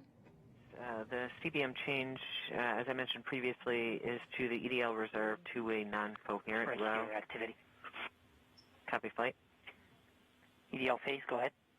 I'd like to see pep talk, I guess, to the team. All right. I'm terrible at pep talks. I think my reputation precedes me there. And look, I know this hasn't been easy, right? I'm not even sure we've even been all in the same room at the same time. I mean, I'm staring at folks across the internet as well. Even now, right? Yeah. Voice check. Okay. I do want to just extend my heartfelt appreciation from the EDL team to the launch cruise team. You've done everything we've asked for, right? I mean, you've battled anomalies, you've dealt with Cephis, you've done everything. You delivered a healthy spacecraft to the place that we want to go. And she's right on target, right? You did the last maneuver literally 2 months ago, right? This is pretty incredible, in my opinion. And she's armed with the right information to help us land. Doing the parameter update last night, we're ready to roll. You've done everything right. And you've put up with us too, right? You've put up with our eccentricities and the things we like to do in EDL land. So I very much appreciate that. What things you also you like sleep to in do on Friday since in EDL? You guys have earned it. Eccentricities? Thanks for literally and figuratively putting us in the right position to succeed. And let's land on Mars together. Copy EDL phase. And as flight director, I also would like to thank the whole team, cruise ops, EDL ops, EDL team, and the surface ops as well. It's been an amazing journey. I think we all know that. And it's been my honor and pleasure to work with you all side by side. And your tireless efforts and endurance in the face of our challenges has been truly, truly inspiring. So kudos to you. Mission, would you like to say something? Yeah, just echoing the same words that Al and Magdi have you can mentioned. see the Zoom chat. You guys have overcome great the Zoom obstacles chat in the last on the 6.5 months, computer. and it started with an earthquake in this room on launch day at L-20 minutes. So I can't be more proud than all of the achievements that you guys have pulled off in the last 6.5 months. Whatever happens in the next hour and a half, you can be proud of the achievements that you've accomplished so far. I look forward to seeing you on the other side, and I only wish that the rest of our team could be sharing this moment with us. This is a very unusual event. This room is only half as full as it would be if we weren't in this pandemic. So missing everybody on the team who's not with us here today. And go EDL. Welcome to the EDL family.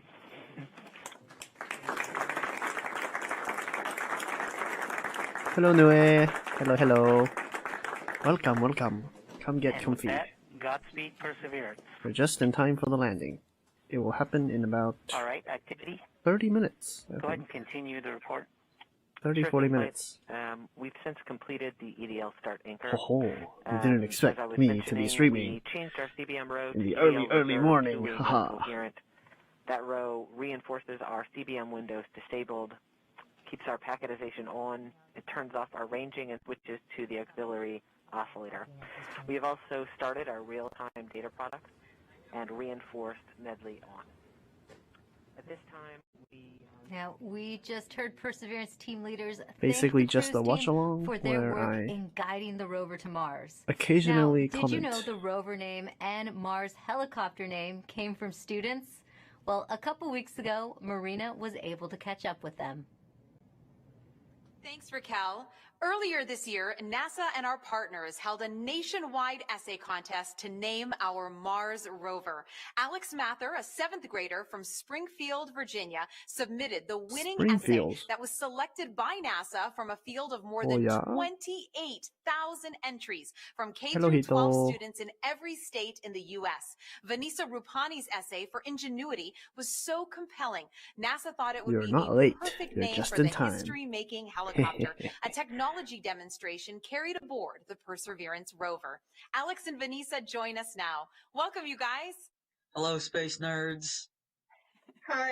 Ooh, immediately you can Now feel you got to go to Florida and watch the smart launch energy live coming off back of these in kids. July.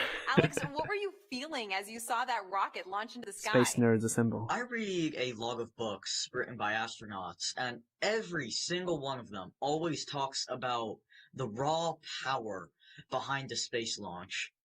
And I definitely feel like watching the launch invoked that sense of My stream is dead. well, inspiration mixed with anticipation, along with that rumbling in my chest. That's very inspirational, and I'm sure that you have had many conversations with your classmates since this all began. Now, what kind of questions have they asked you? I got some people asking me about what this helicopter is, what this rover is, what are they actually going to do. So I love that this whole experience sparked a greater interest in the mission in my community.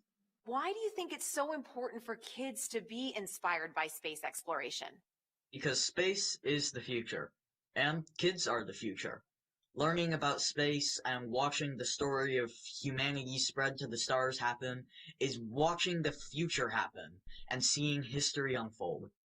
The best way to keep our home safe and protect our planet is to learn from the worlds around it. So I think it's really important for the next generation of scientists to be engaged in that type of exploration to make our home the best place it can be.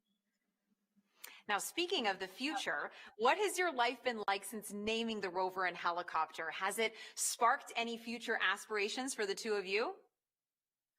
Oh man, I am currently applying to a science and technology school for high school.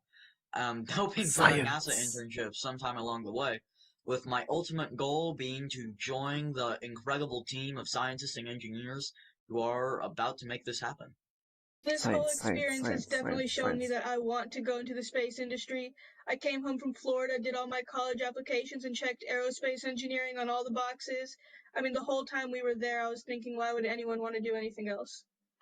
So true, and the best of luck to both of you. Thank you so much for joining us here today, Alex and Vanessa. Thank you for having us. Thank you so much. I had a great time. Now, your essays, as well as the top 155 finalist essays, are riding on the Perseverance Rover, along with nearly 11 million of the names from all over the world that were submitted before launch. And if you miss the chance to get your name on Perseverance, then you will get another chance to reserve a spot on the next mission to Mars. So make sure that you sign up now at mars.nasa.gov for your boarding pass. Just, virtual it's a shill. Celebrations are happening. Even all NASA over is selling the globe. something nowadays. Let's take a look at some of your submissions on our social channels, showing us how you're celebrating the Perseverance landing right now. And remember to hashtag Countdown to Mars and send those in. We would love to show them off. Look at these kids. They are getting so excited. Everyone's watching it. A lot of classrooms are watching it. Oh, and great. Someone Lego. did a Lego version of Perseverance, which is awesome. It looks fantastic. We love getting all your pictures out there. We've gotten a lot of artwork from kids, which has been great. I know I have a 9-year-old John at home, and he loves to draw the rover. And look at that. That is awesome. That's better than anything I could bake, that's for sure. Perseverance in a cake. That looks so great. Delicious. I want to get into that. Maybe for the Another next great send-in from rover, David Bowie Reel. I can make Thank you so much for your submissions. a NASA rover VTuber. We love to see how you're celebrating. Get someone to really quickly our rig next something. From shows like Emily's Wonder Lab. Joining me now is Emily Calandrelli. Thank you so much for being here with us today. Hi, thanks so much for having me.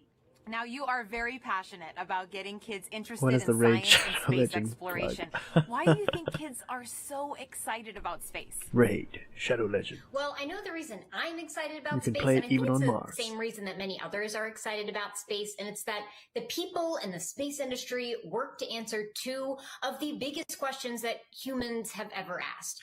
Are we alone in the universe, and where did we all come from? And by sending a rover to Mars, we are gaining evidence for the answers to these questions, more evidence than we ever had before, and I think that's so exciting.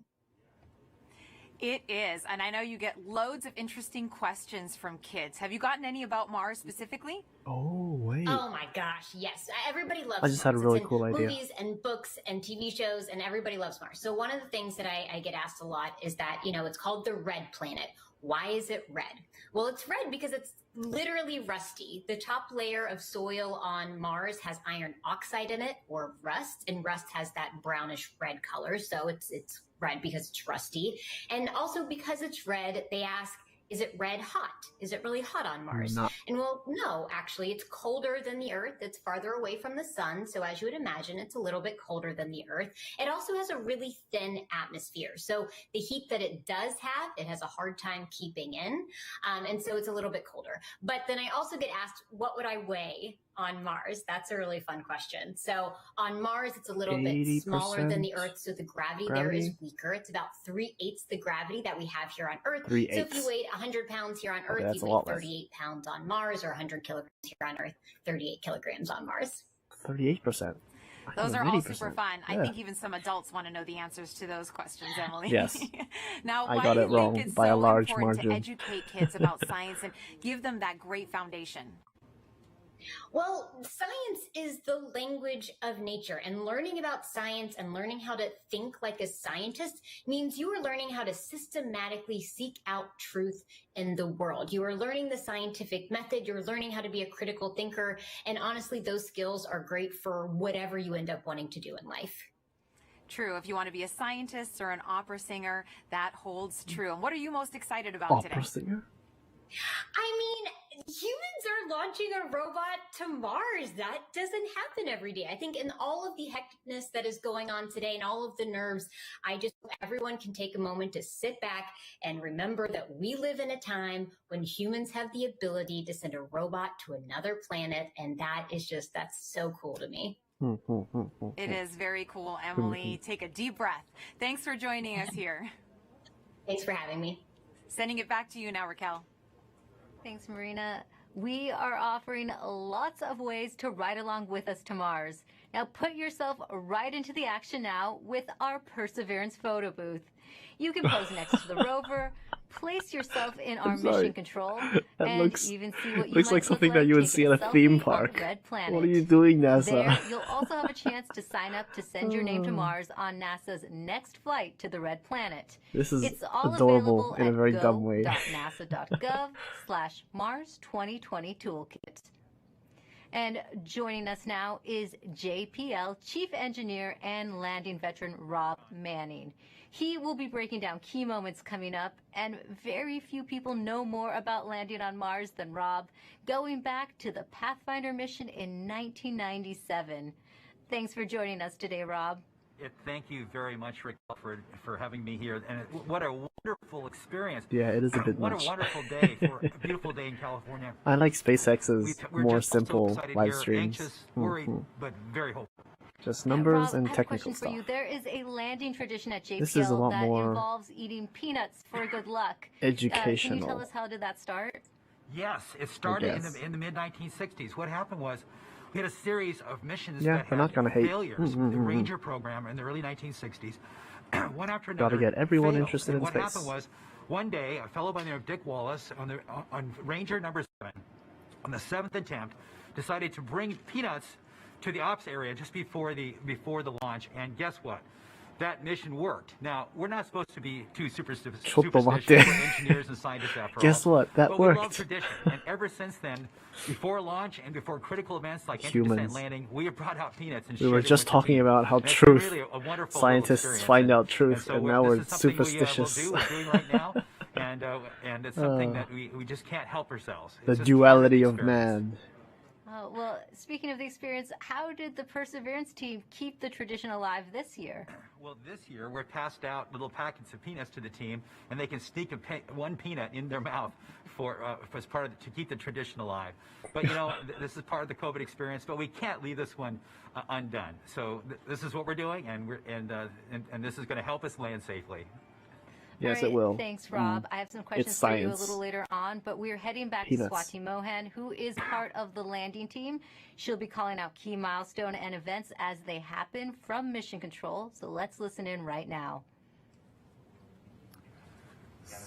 So right now we're still about 20 minutes from entry, and the EDL phase is giving a last-minute confirmation of what will be happening in the upcoming changes to the vehicle, just to remind the team. This will allow us to steer our trajectory. It's true, though. You might not expect it, but scientists can be pretty superstitious. Hey, it's good fun. One of the things that allowed MSL, the Curiosity rover, to why peanuts though? To land where it did, and we're depending on the same type of entry guidance this time around to help get us very close to our target. Why not Doritos? As we make our way, I mean, look at those RGB lights. Finish our guided entry profile. We'll do a maneuver called heading alignment, where we point toward the target and get ready to deploy the parachute. But before we deploy the parachute, we need to get rid of a set of balanced masses that have been giving us a center of gravity, or CG offset, throughout the guided entry phase. So these are called the entry balance masses. We also call this maneuver SUFR, S-U-F-R, or straighten up and fly right. So we'll go ahead and eject those masses when we get straighten up a trigger and from fly the right. GNC system telling us that we're at the appropriate range to the target to do so. As soon as we deploy those, we will no longer have a CG offset, and we'll be ready to deploy the parachute 17 seconds later.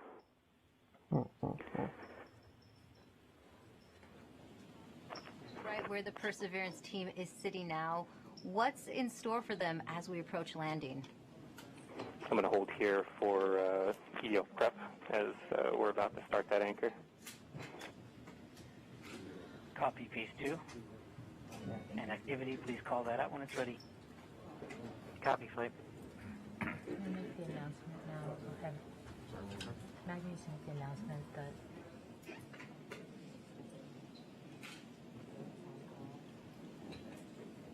Anyway, while they're a bit more silent, I'm just going to talk about a cool... Now, Rob, you've been right where the Perseverance team is sitting now. What's in store for them as we approach landing? Well, this is the nail-biting time. Fortunately, we still have ones and zeros coming, but very soon, as we approach cruise stage separation, the transmitter on this rover we've been using all the way to get to Mars is going to be turned off. So we will lose our ability to see ones and zeros. But the good thing is, once the cruise stage is gone, there's another radio that will continue transmitting a tone, so that like a flashlight that will allow us to at least see that the vehicle is still on, and that color of that flashlight tells us a little bit what state the rover's in.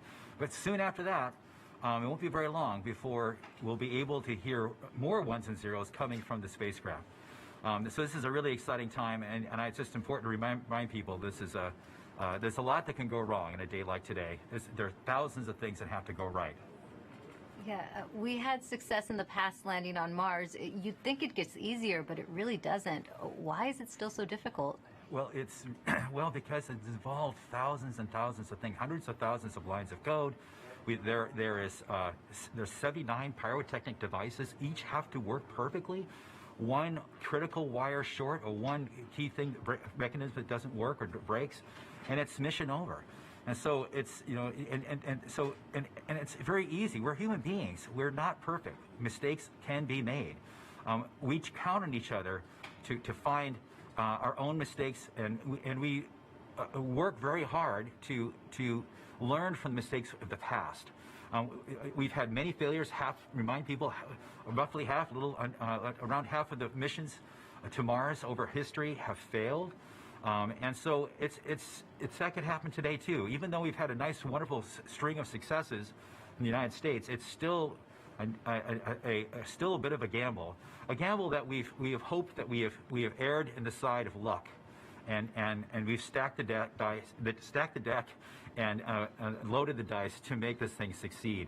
But if we do fail, if something bad happens today, I can tell you, we're going to learn it. We'll have the data that tell us what happened. We'll know why. We'll figure it out. And if we are allowed, we will pick ourselves up and get us back on the horse. And if Congress and NASA allow, we will try again. As we always do, we will learn from our mistakes. And what are the possible scenarios we could be looking at today? Well, there's things like one of the key stressful elements for all of us is parachute inflation. But just even separating from the cruise stage is a pretty major event. Lots of devices have to work properly. Certainly, the heat shield separation, getting the descent engine started. There's no less than 16 rocket motors that have to work. 8 to control during entry, another 8 to control it during landing. I said it's a lot of stuff, and it all has to work. It's a lot of stuff. We haven't done this before with this vehicle ever. This is its first attempt to actually land. We can't try this on Earth. It's like the opposite style. We don't have test to pilots to SpaceX. try it out on this planet before the big show. So this vehicle is doing it for the first time. We've done the best testing we could do in bits and pieces, but you know, it's as best as we could do. But I think our team is up to it. This team is the best. It's a diverse, intelligent, amazing group of people. People from all over the world who worked on this, not just here in California, but all over NASA, contributors from aerospace, universities, countries around the world. It is just an incredible, remarkable engineering achievement. And I'm just so proud This of is team. fine. Thanks, Rob. Now, This is let's fine, listen like, back into that Mission plush was Control. adorable. Anyway, I was gonna say SpaceX is the fail faster type of stuff, where they just destroy all the prototypes. Whereas NASA is slow and steady. Heat rejection system Slow and that has steady. kept the thermal system cool inside the air shell for about the last 6 months. This will allow the spacecraft to more easily cut the line in upcoming cruise stage separation, which is under 4 minutes now.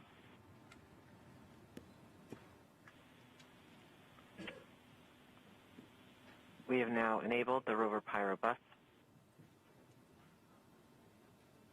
That's the pyrotechnic system that's We going are to powering off the cruise stage devices. and these are the things in the cruise stage that we no longer need. With the pyrotechnic system working, we can explode the devices. The That's vehicle is separate. preparing for the upcoming cruise stage separation in about 3 minutes 15 seconds by powering off all the devices on the cruise stage in order that they can be safe once the cruise stage is jettisoned. Yeah, this cruise stage has been very reliable. We are firing our first pyros to vent the HRS liquid and gas. This has been the coolant that's kept the vehicle from getting too hot on the way to Mars. We have to vent it into space. And this is one of the first major events that take place as part of entry, descent, landing. Technically, it's all The happening HRS 11 anchor is minutes complete. in the past. We will see the next anchor in approximately 3 minutes. Now we're just seeing it happening. Okay. We are currently 12.5 minutes from entry interface. We are coming upon cruise stage separation in 2 minutes and 20 seconds. It's all happening. What's happening now, Rob? Okay, well, we're just waiting. The rover is completely in charge. It's doing all the things we've taught it how to do. It's all built into the software. We've tested it over and over and over again. This team has spent 24 hours a day, 7 days a week, testing this thing for years. And so this is really the culmination of all that work. So this vehicle is getting ready. Oh, look at how to push that excited cruise this guy stage is. away. Once it gets pushed away, the entry system. He's the fumbling rover over his inside, words. The rover is Oh. still in charge. He's so It's gonna excited. Get ready to take the vehicle, turn it to the right orientation, and aim it to Mars, and prepare for entering the atmosphere. This is like the work of their lives. This won't be long. Be prepared for this Right. event. We're about 1.5 minutes from cruise stage separation, about 11 minutes 20 seconds from entry interface. Okay, so it's about 10 minutes from cruise stage separation until entering the top of the atmosphere. From then on and out, things happen We are switching fast. to MFSK tones. Telemetry will have stopped. Everyone is filled with adrenaline. Telecom is confirming that the spacecraft has switched to broadcasting tones. These tones are received directly from Perseverance, but have very limited information content. We won't receive real-time information until about 9-10 minutes from now, once the Mars Reconnaissance Orbiter starts relaying information from Perseverance. We are under a minute from cruise stage separation, about 10.5 minutes from entry interface. It's getting exciting. I have to admit, I am quite anxious, but very hopeful that this machine is going to do what we asked it to do. You're seeing the heartbeat tones. Okay, that means that there's no more ones and zeros coming. It's just the vehicle telling us it's still alive.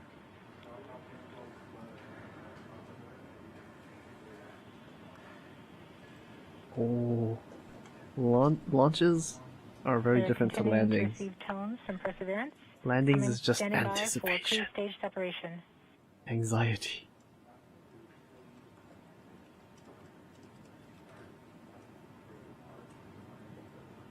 Oh.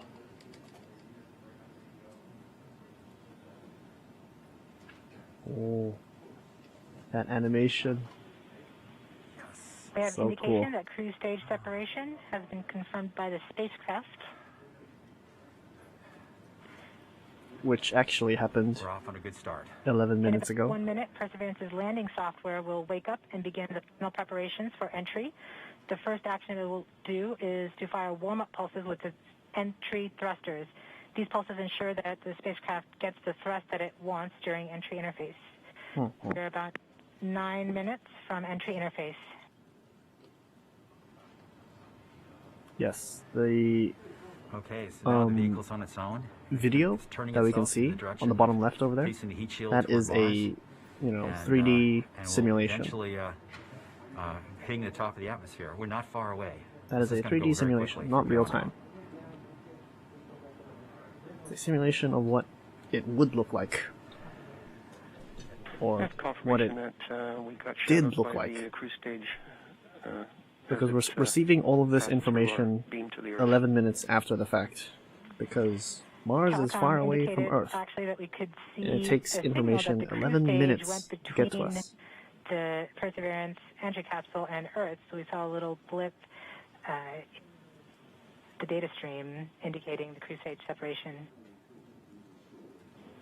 We have confirmation that the vehicle has started warming up those entry thrusters. Warm-up pulses have begun. So technically speaking, right now, the spacecraft is doing the entry. At this point, the spacecraft is trying to stop its spin from the cruise 2 revolutions per minute down to 0, and then will turn to its desired orientation from entry. It will separate the 2 balance masses that has kept it balanced during all of cruise. This will allow the entry capsule to have lift when it enters the atmosphere. We have confirmation that the spacecraft has turned to the desired entry attitude. Oh. We're about 7.5 minutes from entry interface. So imagine right now Okay, the vehicle is pointed in the right direction. The thrusters that are the vehicle warmed up is and doing their currently job. going through And Martian now atmosphere. We've spun down from the 2 revolutions per minute that the vehicle had the whole way to Mars. It was a spin-stabilized spacecraft. And then from here on out, it's going to just be a bullet, and it's going to control its orientation and attitude via rockets on the back of that back shell. Points carrier lock. This feeling I'm having reminds me from Radio Science from Green Bank reports carrier lock. of the first time I landed something You see the carrier on the in downlink. Kerbal Space Program. Oh, stress. Flight level 1. We are continuing to wait for entry interface. We're about 6 minutes and 45 seconds from entry interface. We have confirmation from Greenback that they are receiving direct-to-Earth telemetry via that path. Nice. The spacecraft Perseverance is currently transmitting heartbeat tones. These tones indicate that Perseverance is operating normally and has nothing significant to report. This is as expected. We're currently just over 6 minutes from entry interface.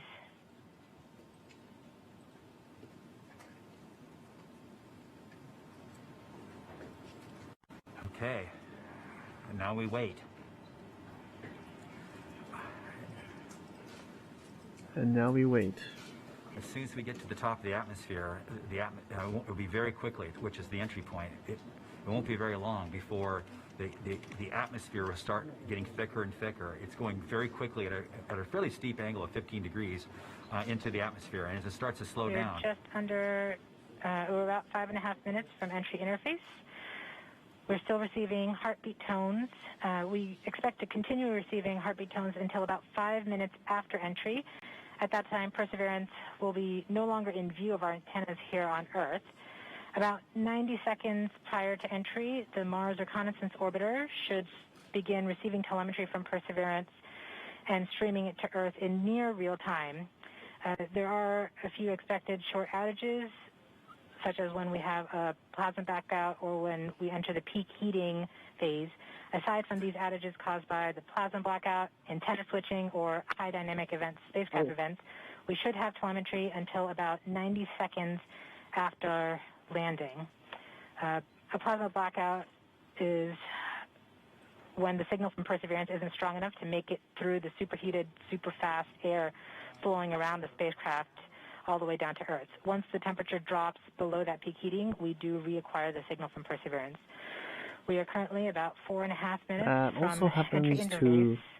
SpaceX's boosters. Continues to report heartbeat tones, indicating everything is nominal. It sometimes loses its video feeds when it's super hot. What we're looking for now is Mars Reconnaissance Orbiter should be in view soon of our vehicle and be able to listen to ones and zeros coming from a separate radio that's really designed to talk between spacecraft. MRO reports the Electra radio is powered on, ready to receive signals from the lander. Okay. MRO is ready and able and waiting for to hear from our rover. Mars Reconnaissance Orbiter has reported that it's ready to receive the signals from Perseverance. It should be in a few minutes here. We're just Flight Local 1 from entry interface.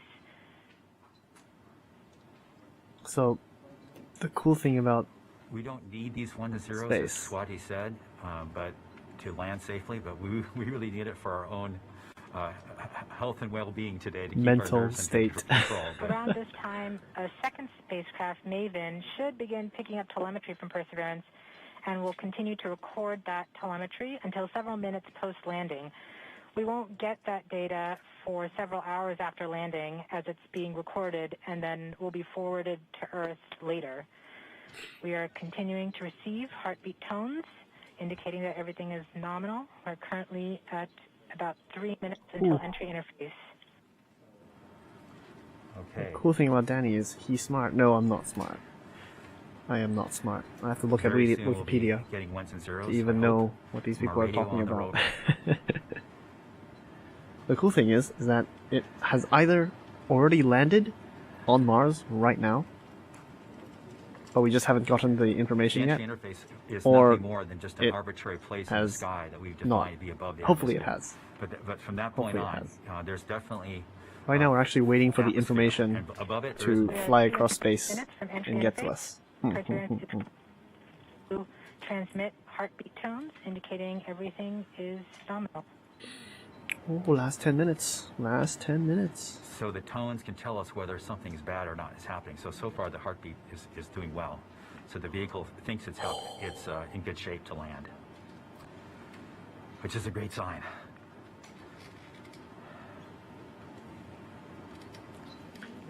Everyone is just waiting. They're just all frozen in anticipation. It's like those marmots sticking their heads out of their holes. As it gets closer to Mars, Perseverance is actually being pulled in by gravity and accelerating. By the time Perseverance reaches entry interface point, she should be going just under 5.4 kilometers per second.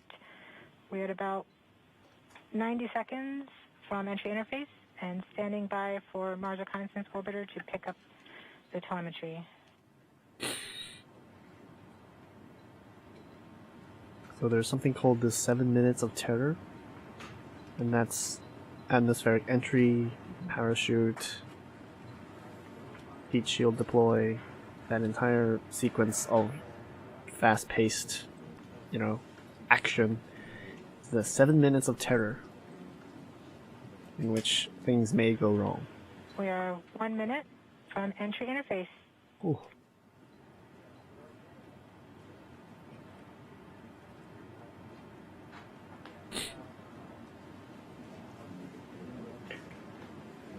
Whoa, there's 1.8 million people watching NASA's stream. Receive mode. And probably a bunch of people watching other We have streams. confirmation that the Mars Reconnaissance Orbiter is now relaying data from Perseverance. We're about 30 seconds from entry interface. Perseverance is going about 5.2 kilometers per second and is about 190 kilometers altitude above the surface of Mars. Confirm your jet data flow. Ooh.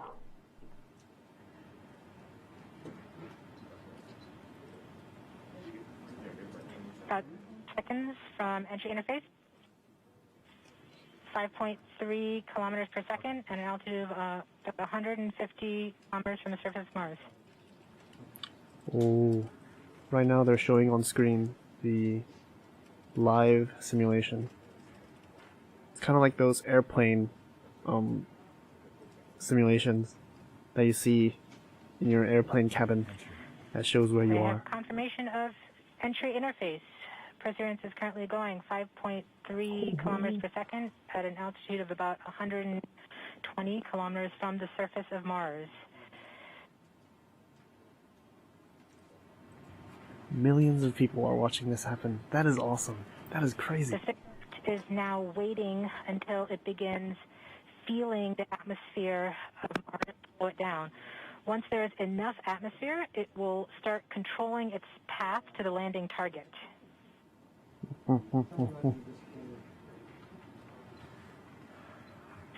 Navigation is also confirming that we can see a little bit of that slowdown of the atmosphere on the Perseverance entry capsule. Our current velocity is about 5.36 kilometers per second and an altitude of about 67 kilometers from the surface. We are probably seeing MRO plasma blackout at this point. Plasma blackout. Oh, my voice is also blacking out. Ugh. I'm too excited. My vocal cords Doing its turns right now. have given away. MRO has lost log. Perseverance. We have indications that Perseverance is now performing bank reversals in the atmosphere. These are the steps in order to control its distance to the landing target. Perseverance has just passed through the point of maximum deceleration and has indicated that it felt approximately 10 Earth Gs of deceleration. MRO has lock again.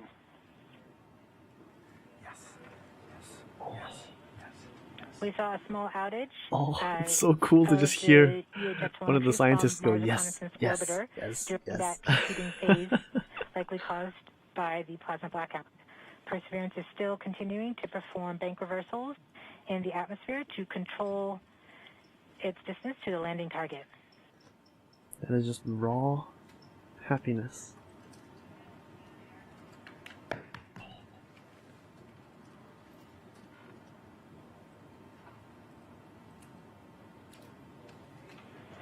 Perseverance is going about 1 kilometers per second at an altitude of about 16 kilometers from the surface of Mars.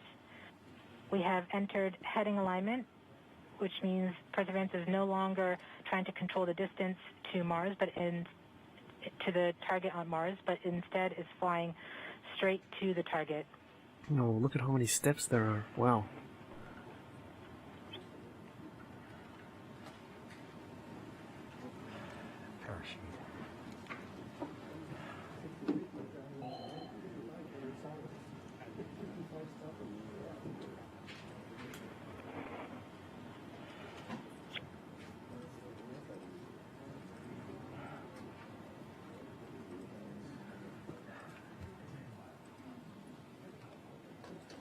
Our current velocity is about 550 meters per second at an altitude of about 15 kilometers from the surface.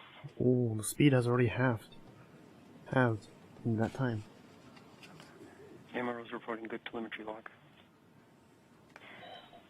We are coming upon the straighten up. We are starting the straighten up and fly right maneuver, where the spacecraft will jettison the entry balance masses in preparation for parachute deploy and to roll over to give the radar a better look at the ground. Yes, yes.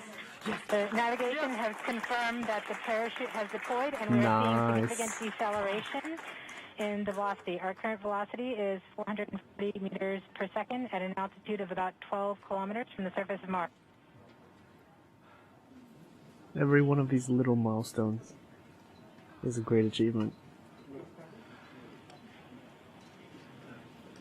Perseverance is now slowed to subsonic speeds, and the heat shield has been separated.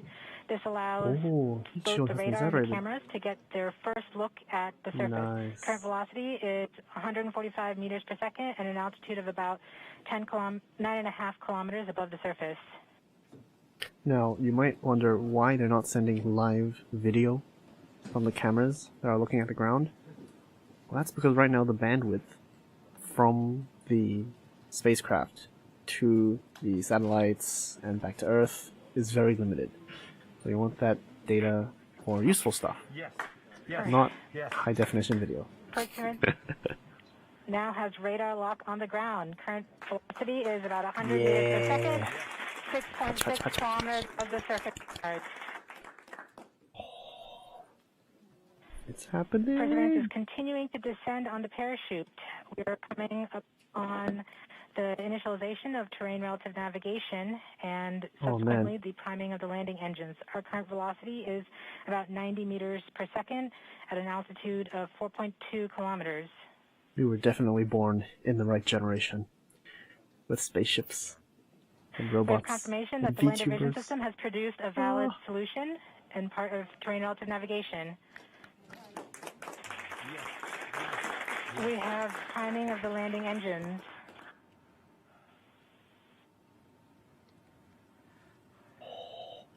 Current velocity is 83 meters per second at about 2.6 kilometers from the surface of Mars. We have confirmation that the back shell has separated. We are currently performing the divert maneuver. Current velocity is about 75 meters per second at an altitude of about a kilometer off the surface of Mars. Engines. TRN Safety Bravo. We have completed our terrain relative navigation. Has Mars been colonized already? No, Bean. 30 Not meters yet. per second, But altitude of soon. about 300 meters Soon. off the surface of Mars.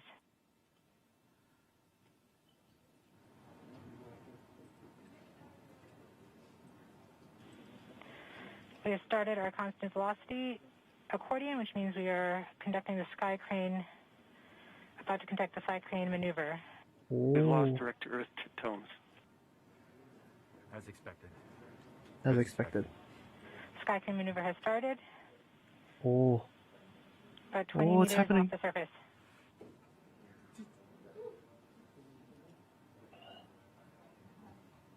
Wow, that all happened in very quick succession. We're getting signals from MRO. Did it land? UHF is good. Touchdown confirmed. Perseverance. Touchdown confirmed. Nice. Oh my god. Oh. It might have happened 11 minutes in the past, but now we know it happened. Yes. Congratulations, NASA. Congratulations, Jet Propulsion Lab. We have landed yet another robot on Mars. Nice.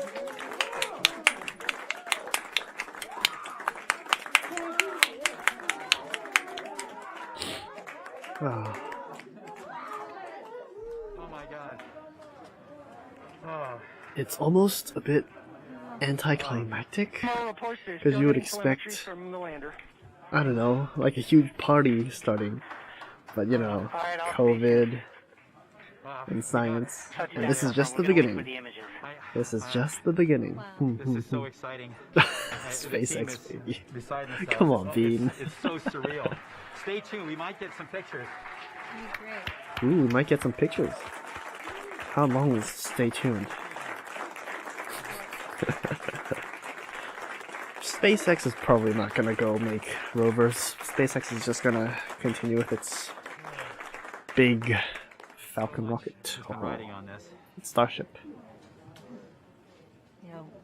Yeah, we just heard the news that Perseverance is alive on the surface of Mars. Pics. Yes, we want a selfie. We want a Perseverance selfie.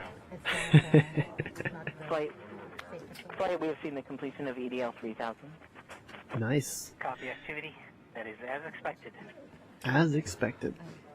Given that how far, you know, algorithms and software and all this hardware and simulations have come. From the lander. I wouldn't say this is, you know, guaranteed, but it is definitely looks easier than it did, like, what, 30, 40 years ago when they were doing space stuff without computers. We've just heard the news that Perseverance is alive on the surface of Mars. Congratulations to the mission. And looks like we have some more news in. It looks like pictures? we're getting the first image. Nice. Oh, that's a tiny picture. Come on, zoom in. Enhance. Enhance the picture. OL3, I have Enhance. target point on the map when you are ready. We are ready, OL3. It took Perseverance 7 months. So it traveled 7 months in space. It launched last year sometime. What was it? I don't remember. It took 7 months for it to fly all the way to Mars. And yeah, today it landed. Patch, patch, patch, patch, patch, patch, patch. Flight, I'll be moving in, showing you the... We should launch a nuke at Mars to see what happens. No, we're supposed to colonize it, bruh. There you go, yes. High, that is quite a high definition on the surface of Mars. Now it comes from the photo. engineering cameras known as the hazard camera. This camera is mainly used to help the rover drive safely around Mars, and we will get higher resolution photos later in the day. Yeah, we've been setting off nukes in all sorts of places, but let's not bring violent stuff into space. Space is a place for peace, cooperation, and science. The peanuts worked. Yes, it's because of the peanuts. The peanuts made the mission a success. Yes.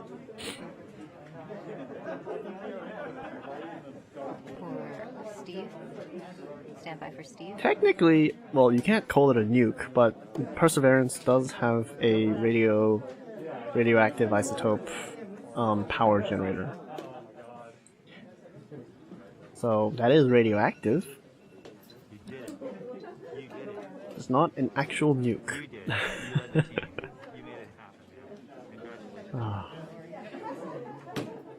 I'm probably sure that's it. They will probably continue sending photos in the next few hours, days, weeks, and you're probably going to hear a lot more about Percy on Mars. No. Oh yeah, speaking of big booms, no one's talking about poor Sky Crane. Our second image is in.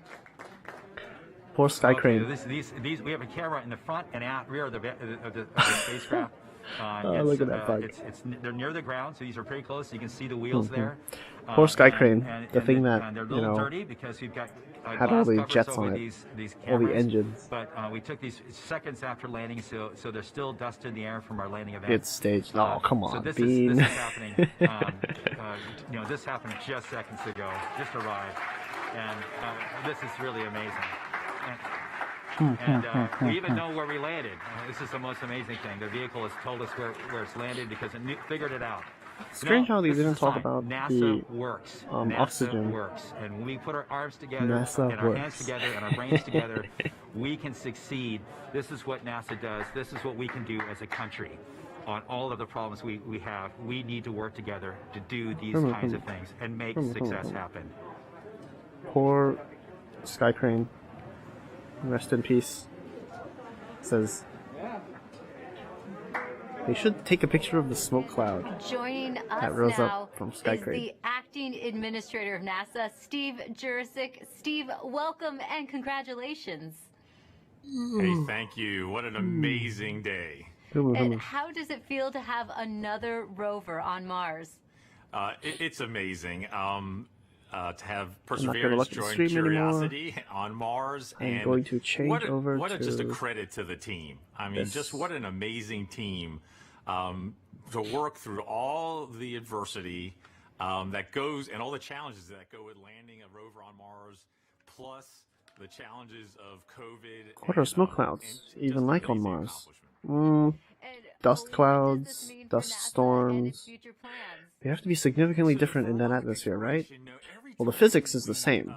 It's just the parameters are different. So it'll still look like a plume of smoke rising from the ground. But yeah, it'll probably move slower. This mission also has Or technology. actually, no, faster. One of the cool because things there's is they less can do a atmosphere. Helicopter. Hmm. It's an experiment on this mission, but if it's successful, we can use That's it literally a as photo of an sand and rocks. observation, No, no, no, no, no. This is a... and also use it as a scout. This is on the NASA's website. That is a picture of Mars' surface, and this is the crater that they were aiming for. Robots on the surface of Mars, and then for human exploration, we have Yes, the Medley, it's a big Mars Entry and Landing crater Instrumentation, which is going to slash give us EDL information. was a lake in the far, far past, according to science. Size and properties of dust particles, because when So we send Perseverance people is somewhere to deal here. with that dust. This is just an incredible mission because of the science. This Curiosity and the is somewhere there. And then caching samples for a Mars sample return mission. That will be an amazing mission. The Great. first round trip to Mars and back, and bringing those samples cached by Perseverance back to Earth to examine with state-of-the-art equipment in our laboratories here on Earth. We have so much to look forward to. And we also have a student question coming in from Landon. Let's take a look. Yeah, they compared it to this one lake in Turkey. Oh, Bean is gonna go into a deep dive. Do you think we could get resources from Mars to help on yeah, future these are quite missions, high res. or even as like a launching point? Great question, Landon. Actually, See how we have each an of them is like a experiment block called of color? The Mars Oxygen In Situ Resource That's how Utilization the Experiment, or MOXIE, photo was and taken. it's going to demonstrate generating oxygen from atmospheric CO2, and that could help generate. Oh yes, they're finally talking about. Breathable oxygen, and even if we can liquefy it, oxidizer for propulsion systems. So that's a tech demo on Perseverance. And then we're going to continue Yes, to that is a thing. characterize the frozen water on and below the surface of Mars, and eventually try to figure out how to extract that water from the Martian soil, or what we call regolith, and then we can use that for potable water and also break it down in an oxygen. Google Maps Mars when? I think it already exists. Absolutely. We're going to try to eventually figure out how to live off the land to support human Google missions. Map Mars. Thanks for taking the time to talk to us today, Steve. It does exist. Thank you. Because we have good data That about Perseverance Mars. has safely touched down on Mars. Let's learn more about what's in store for the rover. Joining us now is Surface Mission Manager Jessica Samuels. This is Mars. Jessica, your surface operations team has now taken Let's see, where's the over. crater? What are they doing now? I have no idea. Hi, Raquel. We are so excited here in the Surface Mission Can't wait for the Mars map on GeoGuessr. The team will do a handover with the entry, descent, and landing team and pass of any Google Earth. critical information. And then this team behind us will be the team that does the health and safety Corey? assessments daily as we progress on this mission. And what do the upcoming weeks look like for your team? So as we enter Mars time now, the commanding team will be working overnight while the rover is asleep so that we can perform the initial checkouts of our key rover functions and our science instruments. And we have to do this all in time for the regularly scheduled communication pass, which happens in the morning. And so we will be working around the clock, making sure that Perseverance is healthy, and we will begin this exciting adventure. In 10 years, Can you tell me what Bean's PMC will conquer Mars. What do you mean loot its oil? We don't even know if there are living things there yet. How do you know there's oil on Mars? On Earth, the rover wakes up at the same time every day, but on Earth, that's 40 minutes later. So the team is going to be shifting our work schedule by 40 minutes as we come into work over the next few weeks. So it'll be exciting, and some late nights, but yes. Speaking of late nights, I think I'm going to stop looking at the NASA stream because I feel like it's just going to continue on forever. Boop. Okay, I think I'm going to end by rewatching this video because it's so well made and I like it. Toot. This is basically a animation rendering of what just happened. Very pretty. It's got oil, trust me. No, Bean. Oil is compressed, condensed, and liquefied dead stuff. It's organic. And we don't even know if there's life on Mars yet in the past. The most valuable resource in space is actually water. Water is very, very valuable. Because one, it's rare, and two, it's hard to move around. Because it doesn't have high density. So water will actually be one of the main sort of mined resources in space in the future. From comets. Because water is rare. And it is valuable. We need it. To drink and survive and make oxygen. So your PMC should go to Mars for its water deposits. For its ice caps. Not its oil.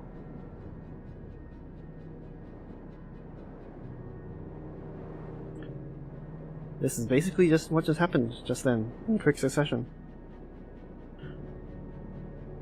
Very cool.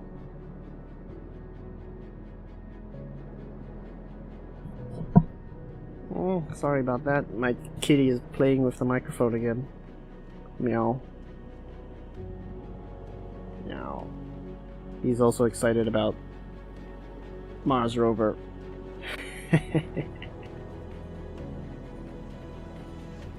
Man, it's actually a success. It's there.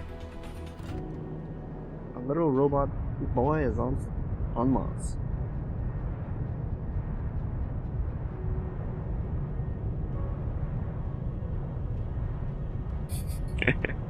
Water exporting, yes.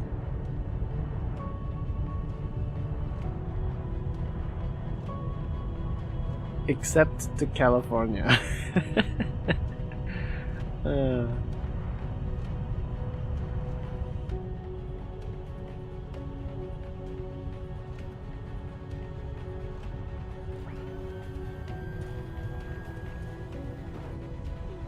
Oh, it's so cool. So much science. I'm probably gonna do a KSP stream, Kerbal Space Program stream, where I try to replicate this. Touchdown. Fly away. Goodbye, Sky Crane. Rest in pieces. This video does Sky Crane justice. Because it actually shows us, you know, a plume of smoke as it crashes. See? Rest in peace, Sky Crane. Sensei Sky Crane. Mars civilization will get sustainable water before California ever does.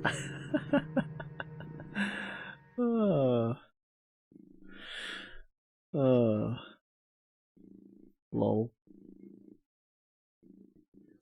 Landing success. Landing complete with the big plume of Sky Crane debris. Man, looking forward to see the pictures in the next few days. Hopefully a selfie.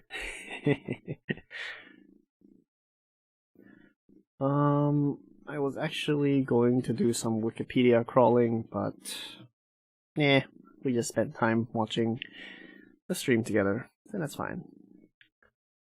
I didn't get to talk as much as I wanted to tonight, because NASA did all the talking, which is also fine.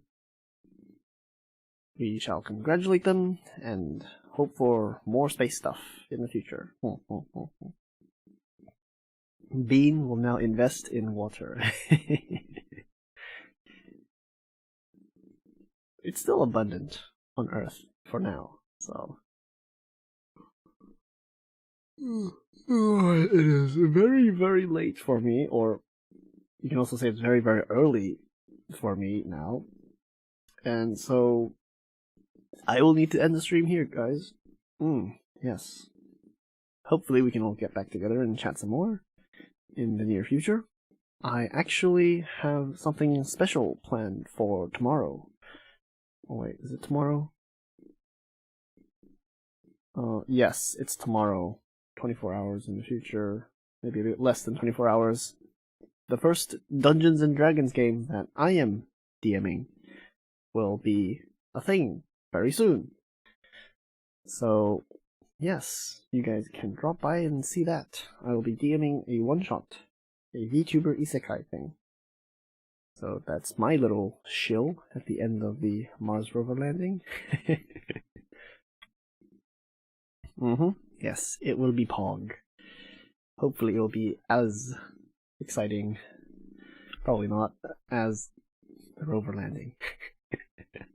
Yep, this has been Danny Perigi, and thank you guys. Thank you Nue, thank you Ravenstone, thank you Bean, thank you Hito, thank you Agnes? Who else came by? I think someone else came by. Marco Franco, yes, thank you. Thank you all for dropping by. Humor. Yes, I will see you guys, hopefully, next time. And I am going to plop down and die. Good night, or good morning, or good afternoon. See you next time. Bye-bye. Success! Ha ha ha!